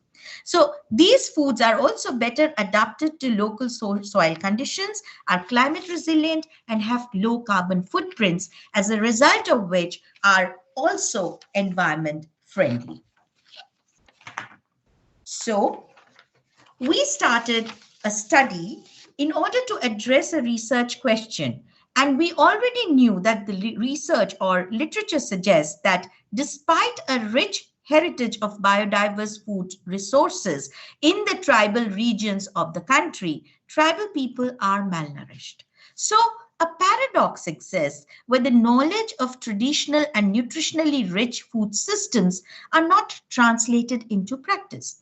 So there will be surely intervening factors, and these factors could be socioeconomic factors, climatic factors, environmental factors, and other factors that may prevent the smooth transition of knowledge and availability of a rich biodiverse food environment into actual consumption and the resulting nutritional well-being of the community. So if you see the red arrow, this should happen, but perhaps this is not happening. And we need to find out what are those factors which are not letting this translate into better nutritional well-being. So we conceptualize the indigenous food study, where we listed some research questions which we wanted to address. Number one was that, are indigenous food systems sustainable? Can the indigenous food systems be a sustainable solution to address malnutrition? Is there a way of systematic documentation of this food system? And this is very crucial. We often talk about traditional ecological knowledge. We often talk about that they are treasures of wisdom. But is this wisdom across generations? Is it going or are we losing it? Are we losing that wisdom? Has it been systematically documented? So perhaps the scientific community now working on traditional knowledge need to find out a way or a prototype or a protocol to systematically document these food systems and the components therein. Can we associate indigenous foods intake to nutritional status? What are the factors that affect the indigenous food consumption? And the last important research question, which we are still trying to address, is can we develop feasible recommendations for promoting indigenous food systems with sound scientific evidence? So we initiated the study almost a decade back. We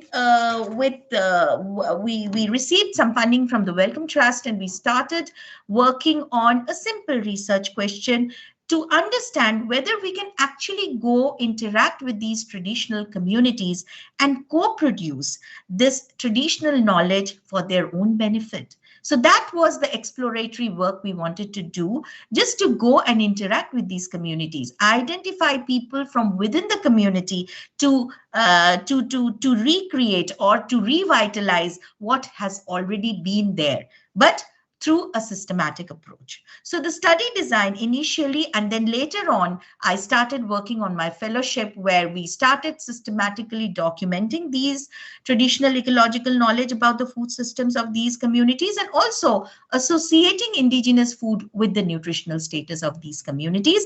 And the final objective is to develop affordable diets based on evidence-based recommendations, based on something which is feasible. People who we may not just rely on anecdotal things. Someone said something and it is nutritious. Why is the person saying that it is nutritious? We need to look at the nutrient composition of those foods.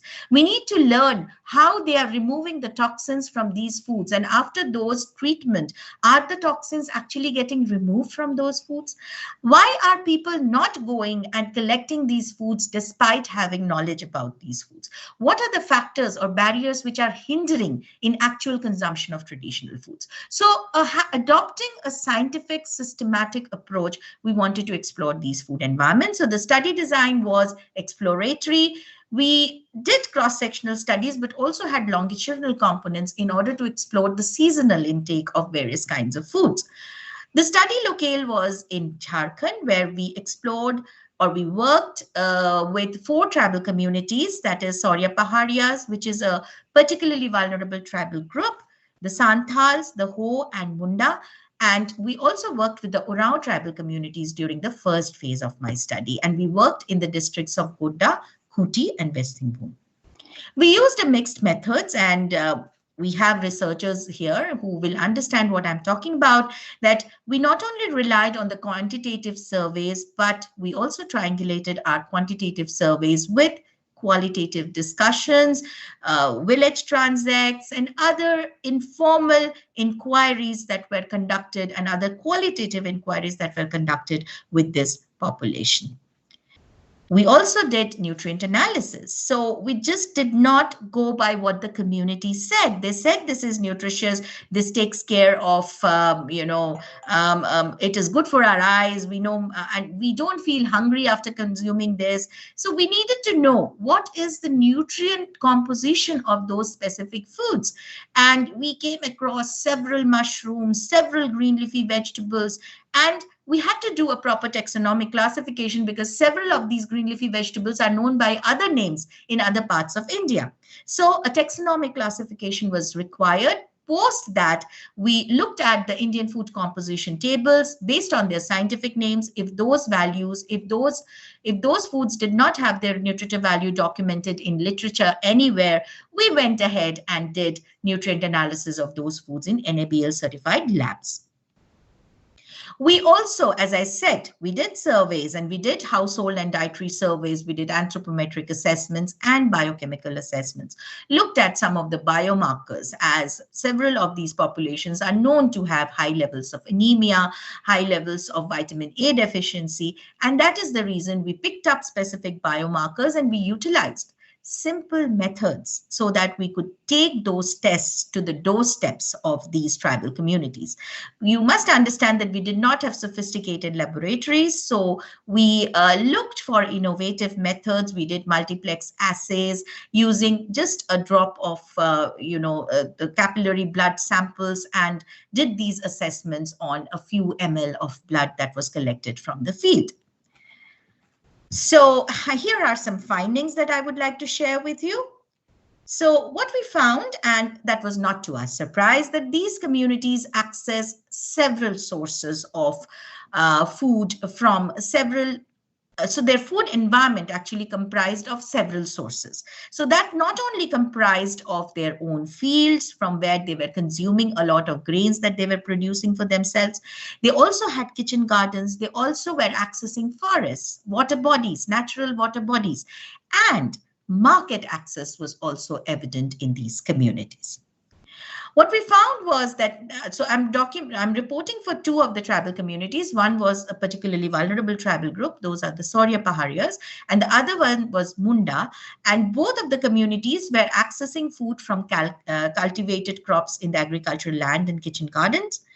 About 60 to 90% of these communities own livestock such as goat, sheep, cattle, poultry, pigs, etc.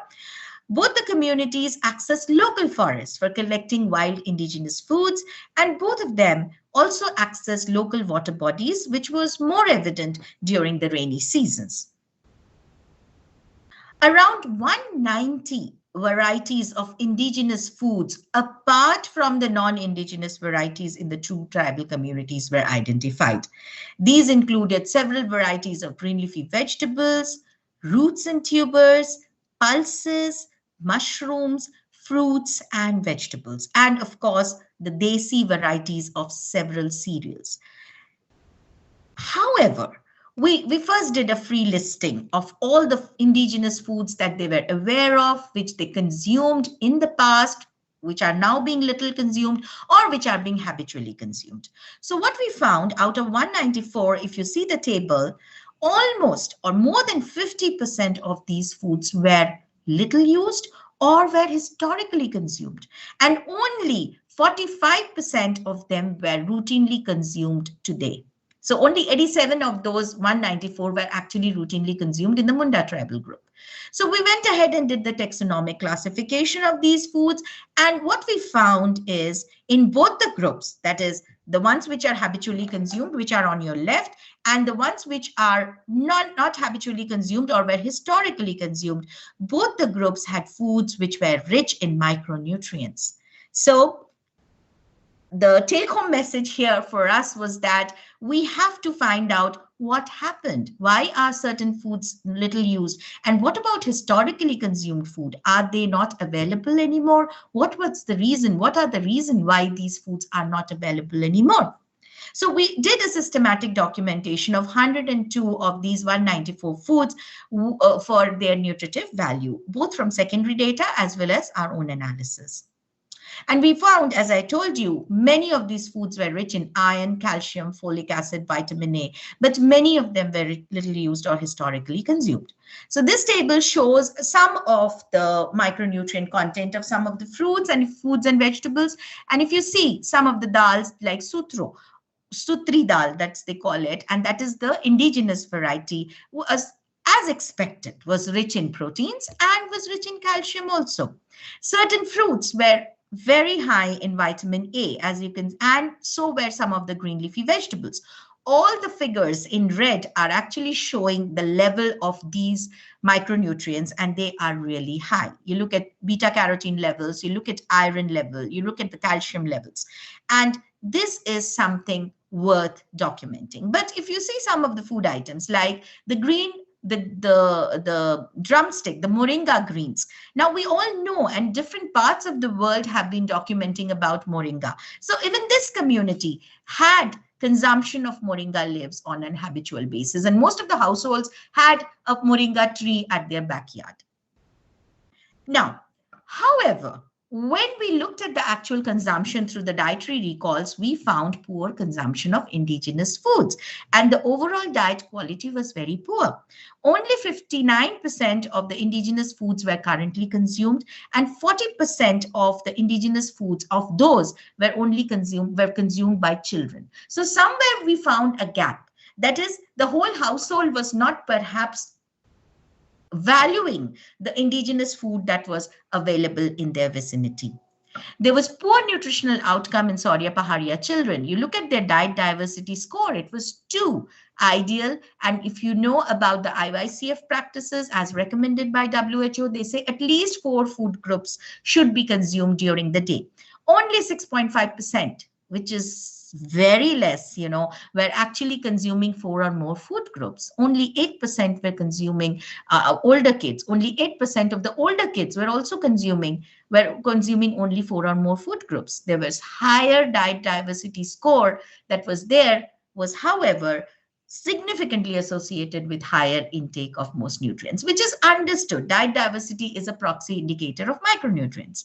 Only 40% of the children reported indigenous food consumption on the previous day, but those who consumed indigenous food had higher calcium and vitamin A intake. Now, poor feeding practices were also evident. Early initiation of breastfeeding was good, but pre-lacteal feeds were also low as compared to the average or the population average or the average figure for India. Feeding of colostrum was definitely good, but exclusive breastfeeding, if you see it's 25.9%, you might be wondering what's happening with the rest. No, what's happening with the rest is 80% were exclusively breastfed for 6 months and beyond. So they were not introduced complementary feeding at the correct age, which is 6 to 8 months of age. 50% of the children were exclusively breastfed for 7 months till 1 year. So what was happening is perhaps breastfeeding was not the major issue here. The major issue was introduction of complementary feeding. And this is the time, the 6 months and above period, where we need to include foods rich in iron. And this community had availability of several indigenous foods, but the practice was such that extended breastfeeding was not letting these indigenous foods being consumed by the children who need these the most.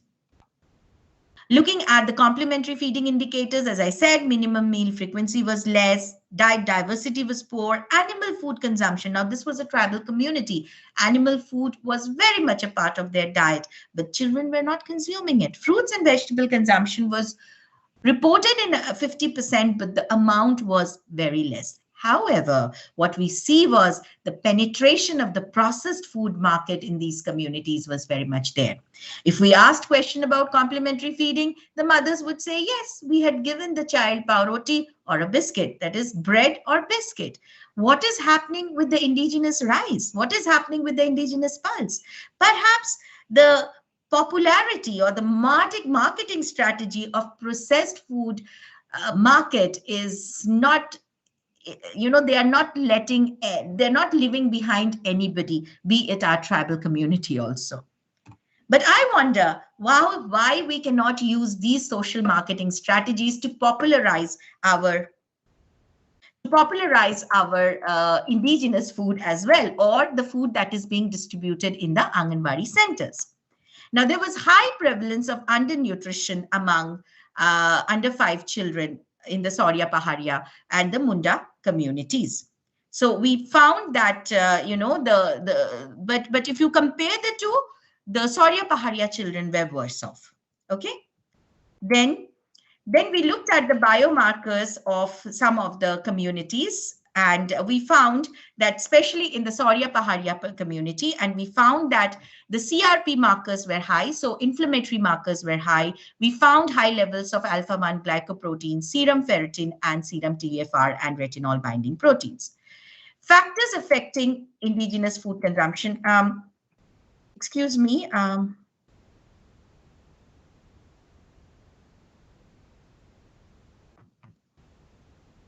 I would like to share the slide again. Just a second.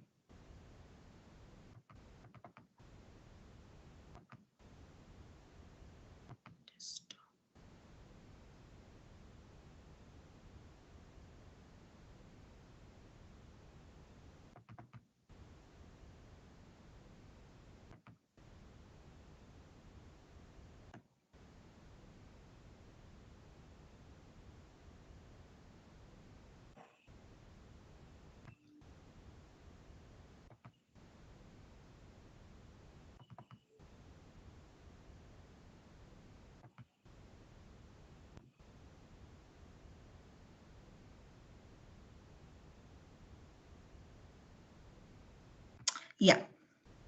Can you see my slide? No, ma'am. Yeah, just a second. I think I was updating the slides. So I think the previous version was uploaded. So I'm just uploading the recent slide. Just give me 2 minutes.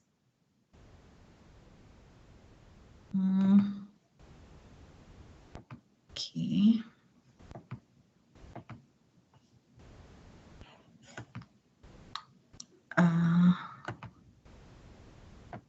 Update desktop.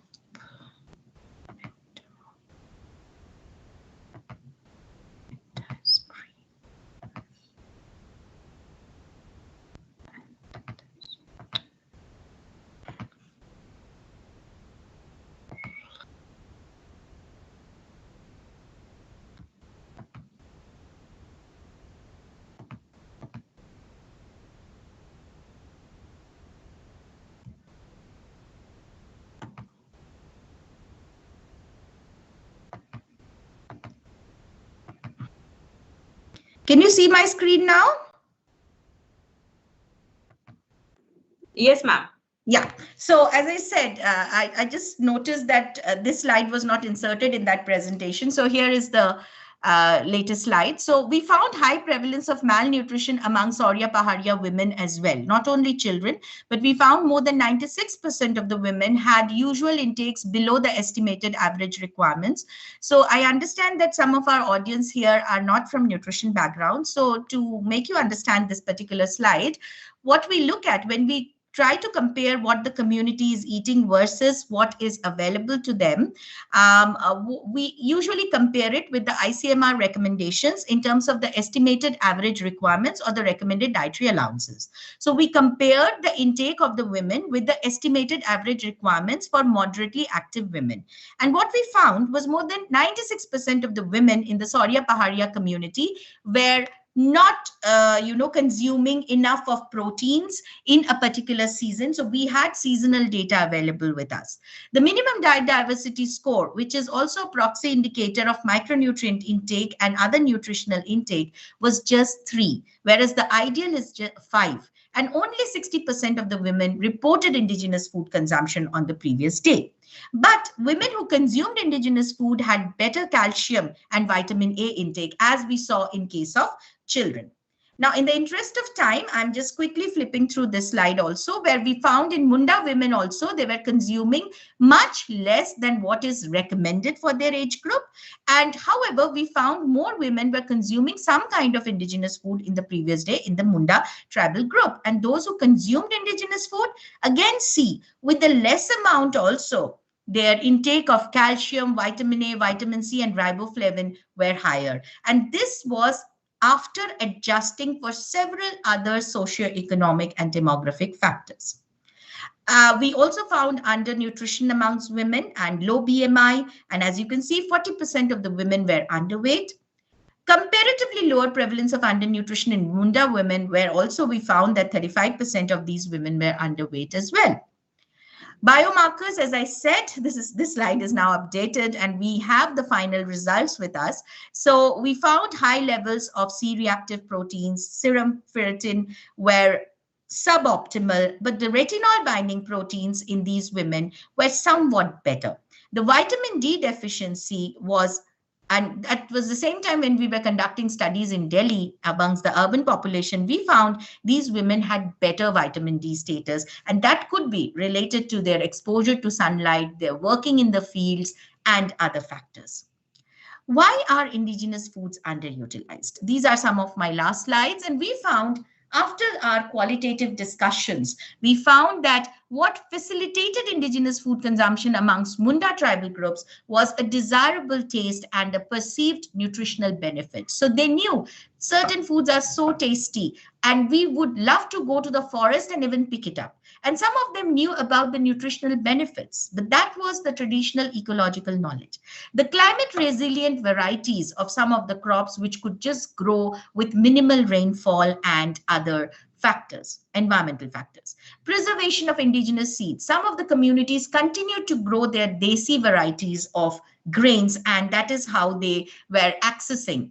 They were keeping it, and they said the hybrid varieties can be used only for 1 or 2 seasons, but we preserve our indigenous seeds.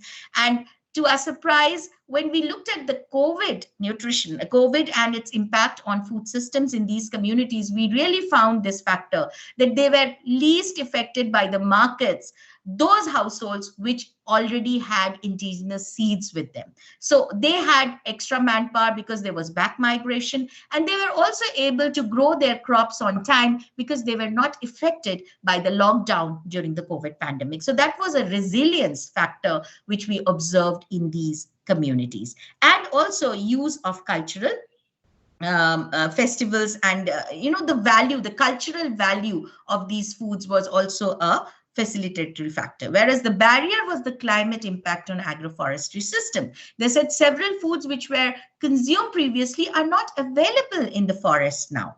So could be related to the decadal changes in the climate. Easy access to market foods and food entitlements under the fair price shops, as I've already told you.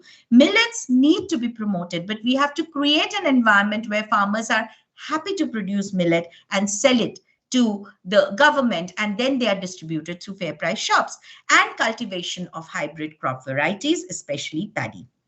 So the conceptual framework that we developed that talked about the determinants of indigenous food consumption were these facilitatory factors and these barriers, and the linkage between the two was the climate variability and water scarcity. So they were interested to grow certain things in their backyard, but because of water scarcity and all, they were not able to do so. So the possible interventions at different levels for promoting sustainable indigenous food systems could be, and this is a socio-ecological model that we have used, at the individual level, what can we do?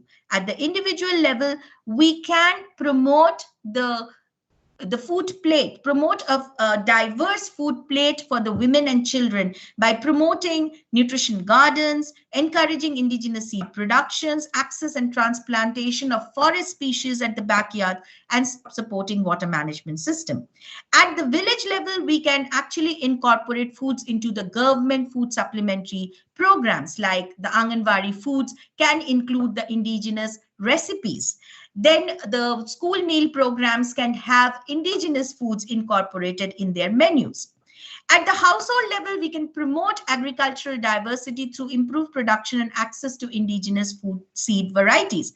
Again, at the village level, we can look for sustainable use of forests and water bodies and teach and train and utilize their own knowledge, co-produce their own knowledge and popularize it through behavior change communication strategies. And at all levels, we can utilize behavior change and communication strategies to promote indigenous diets, healthy eating habits, optimal child feeding practices, balanced diet, and accessing take-home rations and hot-cooked meals from the programs that are available with them.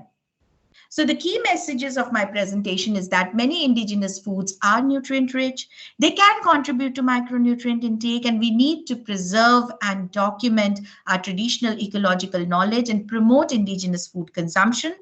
We need to have favorable socio-cultural factors, and we need to look at the favorable socio-cultural factors and utilize them while we develop our behavior change communication strategies. We need to promote the resilience that is offered by these indigenous foods while they are being cultivated in these regions. The research need of this particular area or niche area is evidence-supported interventions for developing affordable diets using indigenous food systems while facilitating ecosystem conservation. And the policy interventions could be, as I've already mentioned, incorporating indigenous foods into the supplementary feeding programs, behavior change communication, reduced opportunity cost. Going to the forest itself is a problem for them because they say we are getting grains from the government programs. Why should we do these things? These things were done when we had lean periods, we had no food in the market. So they are talking about opportunity cost here. So we have to make popularize these foods and tell the benefits of this food and the importance of accessing these foods. Livelihood generation programs to reduce migration and nutrition sensitive agriculture, that is use of agricultural extension centers for research and development in the area of traditional food systems. These are some of the references, and with this I would like to conclude my presentation and I shall be happy to take up questions. Thank you. Thank you so much, ma'am, for such an engaging and enlightening talk on various food systems and their components, especially the sustainable food systems and indigenous food systems and the tribal communities, the nutrient analysis of the foods they eat, and other validation using other parameters. So all these are very important and were really very interesting. Now, I'd request Dr. Pamananda Burman and Ms. Shubhda Kapil to take over for the question and answer session.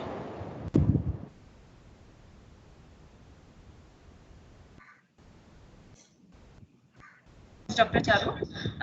We have a few questions for this very interesting topic.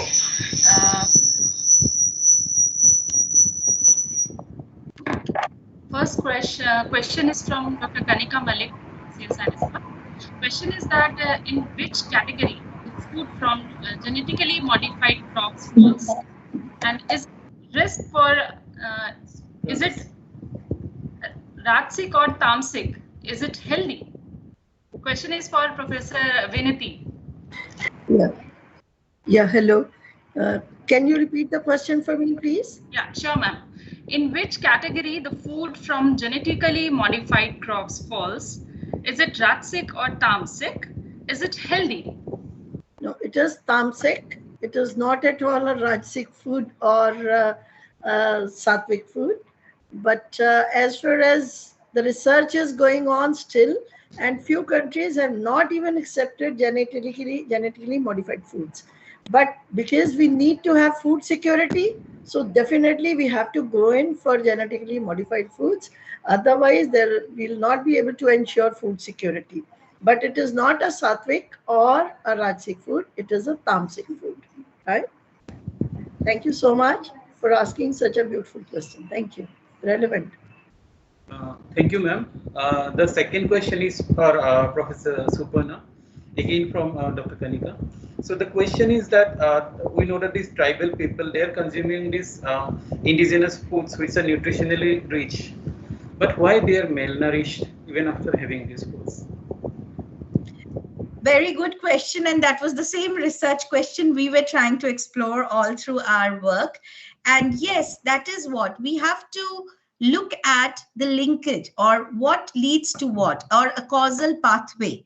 So we know that these foods are rich, we know that they are nice, beneficial, but at the same time, if the community is not giving enough value to these foods, what we understood is that they said, why should we go to the forest to pick up a food when we are getting these chips and biscuits in the market? It is as tasty. So co-producing this knowledge along with the rationale of why such foods are important is very important. So, we have groups which are working in Latin America, in Canada, with their indigenous population. And this should be a concerted effort between the research community and the community itself.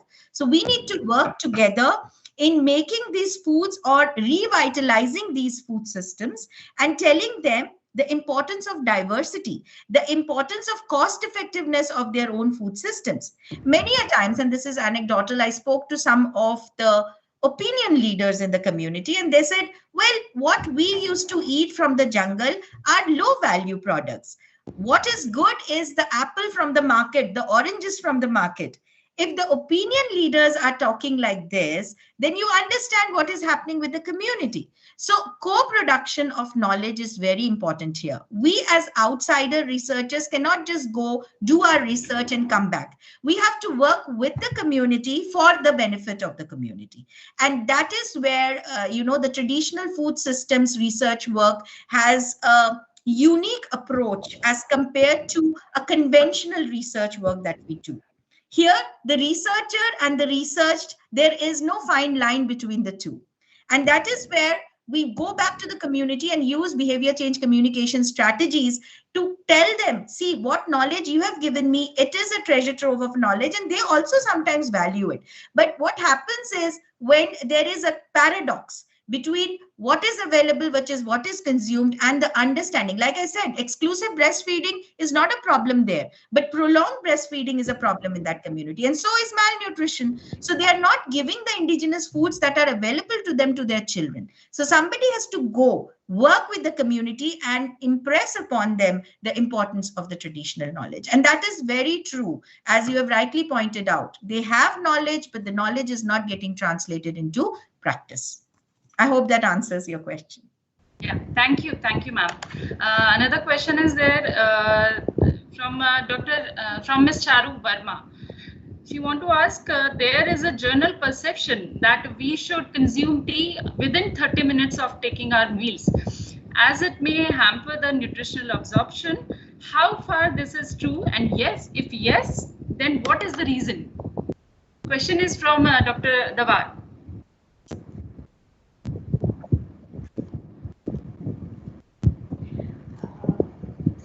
Ma'am, you are muted. Okay. Yeah.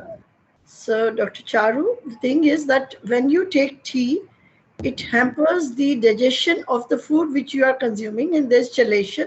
And because of that chelation, iron is not absorbed. Whatever iron was there in your food is not absorbed, because you are adding milk to your tea, and there is iron in the food, and there is chelation. So because of that chemical process, we avoid tea and coffee immediately after taking food, right? I hope that answers the main question to you. Yeah, thank you, ma'am. Thank you. Thank you, ma'am. The next question may be answered. Both of you may like to answer. The question is that we have discussed the nutrition and the palatability of our food, but our foods are not globally popular like pizza, pasta, burger. So what is the reason according to you? This question is from Dr. G. Mahesh. Yeah, the basic, as far as I think, why our foods are not globally popular, because we lack in marketing, The thing is that they produce convenience foods, and people outside India, in Western countries, if you are talking, so they only open the packets, prepare their food quickly, and finish it off. In India, we start right from the scratch. This is one thing, because they don't have manpower which can support them in their kitchens. This is one thing. And the second is that we lack in marketing. If we also start producing food and sending it abroad, first of all, we need to see our own country. When we are not able to produce for our own country, what are we going to send out? And most of our food, our horticultural produce and everything goes waste, because we do not have system to preserve it and to export it. I mean, we lack there. That is really very important, because they have everything mechanical and very advanced technologies which they incorporate, and we lack there. I hope Dr. Suparna can also add to it, because these two things come to my mind, that these are the main reasons. But I told you that if you go to any part of the world, you will find 1, 2, 5. I mean, everywhere. In every city, you will find Indian restaurants. And Indian cuisine is very popular. Agreed. No, I beg to contradict with the question, are we really saying that Indian cuisine is not popular? It is quite popular, as Dr. Davar has rightly pointed out. It is quite popular. And the Ministry of Food Processing is also coming up, and we have global standards now available, and we are producing. So I'm not talking about the processing industry here in favor or against, because this session is on traditional food systems and traditional recipes and cuisines. Yes, globally they are quite popular, and marketing things are also happening. We are the largest exporters of some of the food products, especially meat, beef. We are the largest exporters, and there is a lot of question regarding that, because the greenhouse gas emission, so the contribution to GHG and all is something which is a hot topic of discussion. We are not consumers, but we are producers and sending it abroad. So yes, we are exporters of some of the products, but yes, coming back to cuisines and recipes, they are very popular and marketing is important. But I feel the traditional knowledge, this particular forum is on improving traditional knowledge and traditional wisdom and giving it back to our community, which should be our focus here in this particular forum. And we need to popularize it, and commercialization and commercial exploitation of the traditional knowledge is something we have to be very careful about. We have seen what has happened with quinoa and others. We want our mandua, we want our ragis to be consumed by our own farmers, families who are producing it, rather than just selling it for money, and we are exporting it and taking money in lieu of nutrition. So yes, we have to be careful about the commercial exploitation of the traditional knowledge. Thank you.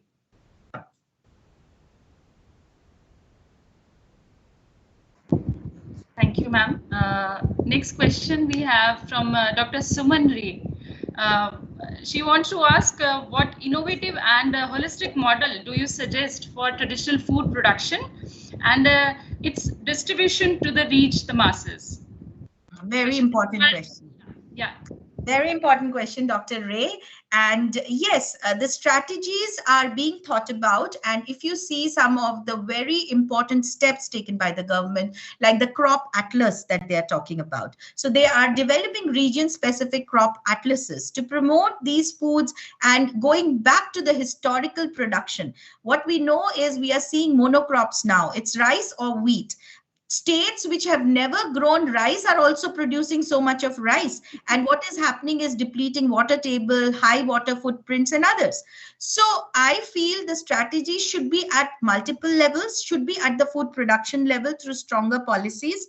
Then at the village level, we can think of cooperatives. We have seen the example of milk and Operation Flood and others. Why can't we have traditional food floods? Why can't we produce enough and make cooperatives to produce it and let the government procure it for its own supplementary feeding programs? So we need to work around the recipes. We need to work around the menus which are being, and we cannot have one size fits all for the whole country. We need to have region-specific indigenous menus for all kinds of food programs. The fair price shops should be able to stock a balanced diet. And if you know about the Food Security Act, and when the Food Security Right campaign started, that was the time when the Right to Food campaign had started. That was the time we were talking about a holistic food basket, not only cereal and sugar that is being given out of the fair price shops. So we got the ICDS into it, the midday meal program into it. Now we have to go one step further and make the foods local and regional. That is how we can, and they already have a taste for it. As ma'am has rightly said, the food culture, we have a season and we say, eat good, you do this. So we need to bring back those values. And they are very much a part of the school textbooks also. So interventions at various levels is important to popularize our traditional plate, traditional food culture. And I'm sure we can going to make a difference. Thank you.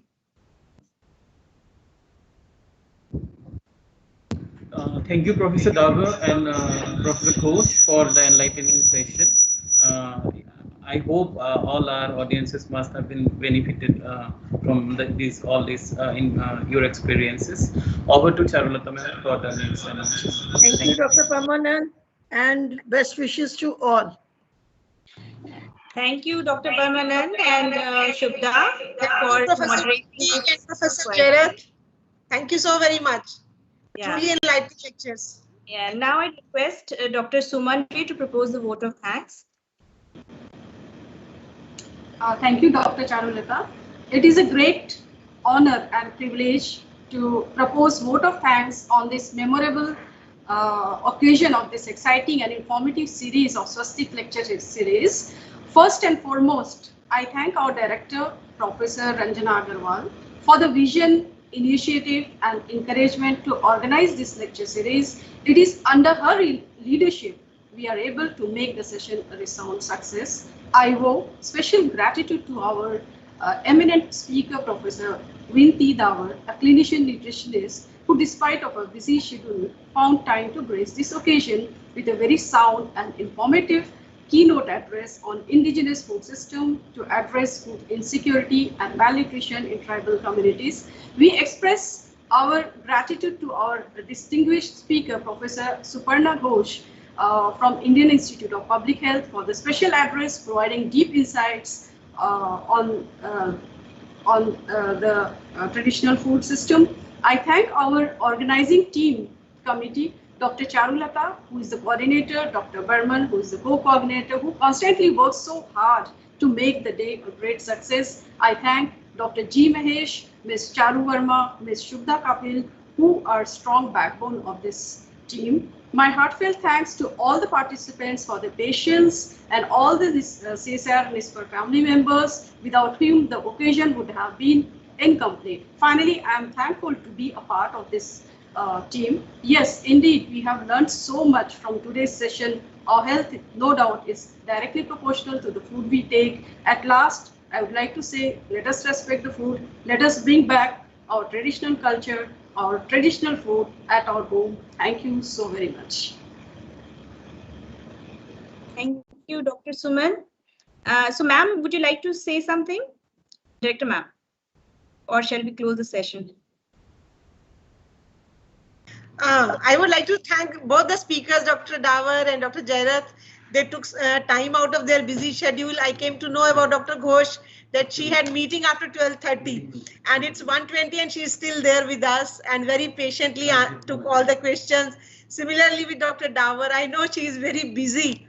She's a young entrepreneur, I should say, at the age of 60. so even then she's spare time. Thank you so very much. Truly enlightening lectures. Thank you. And I hope in coming times we will be meeting in person. Thank you so much.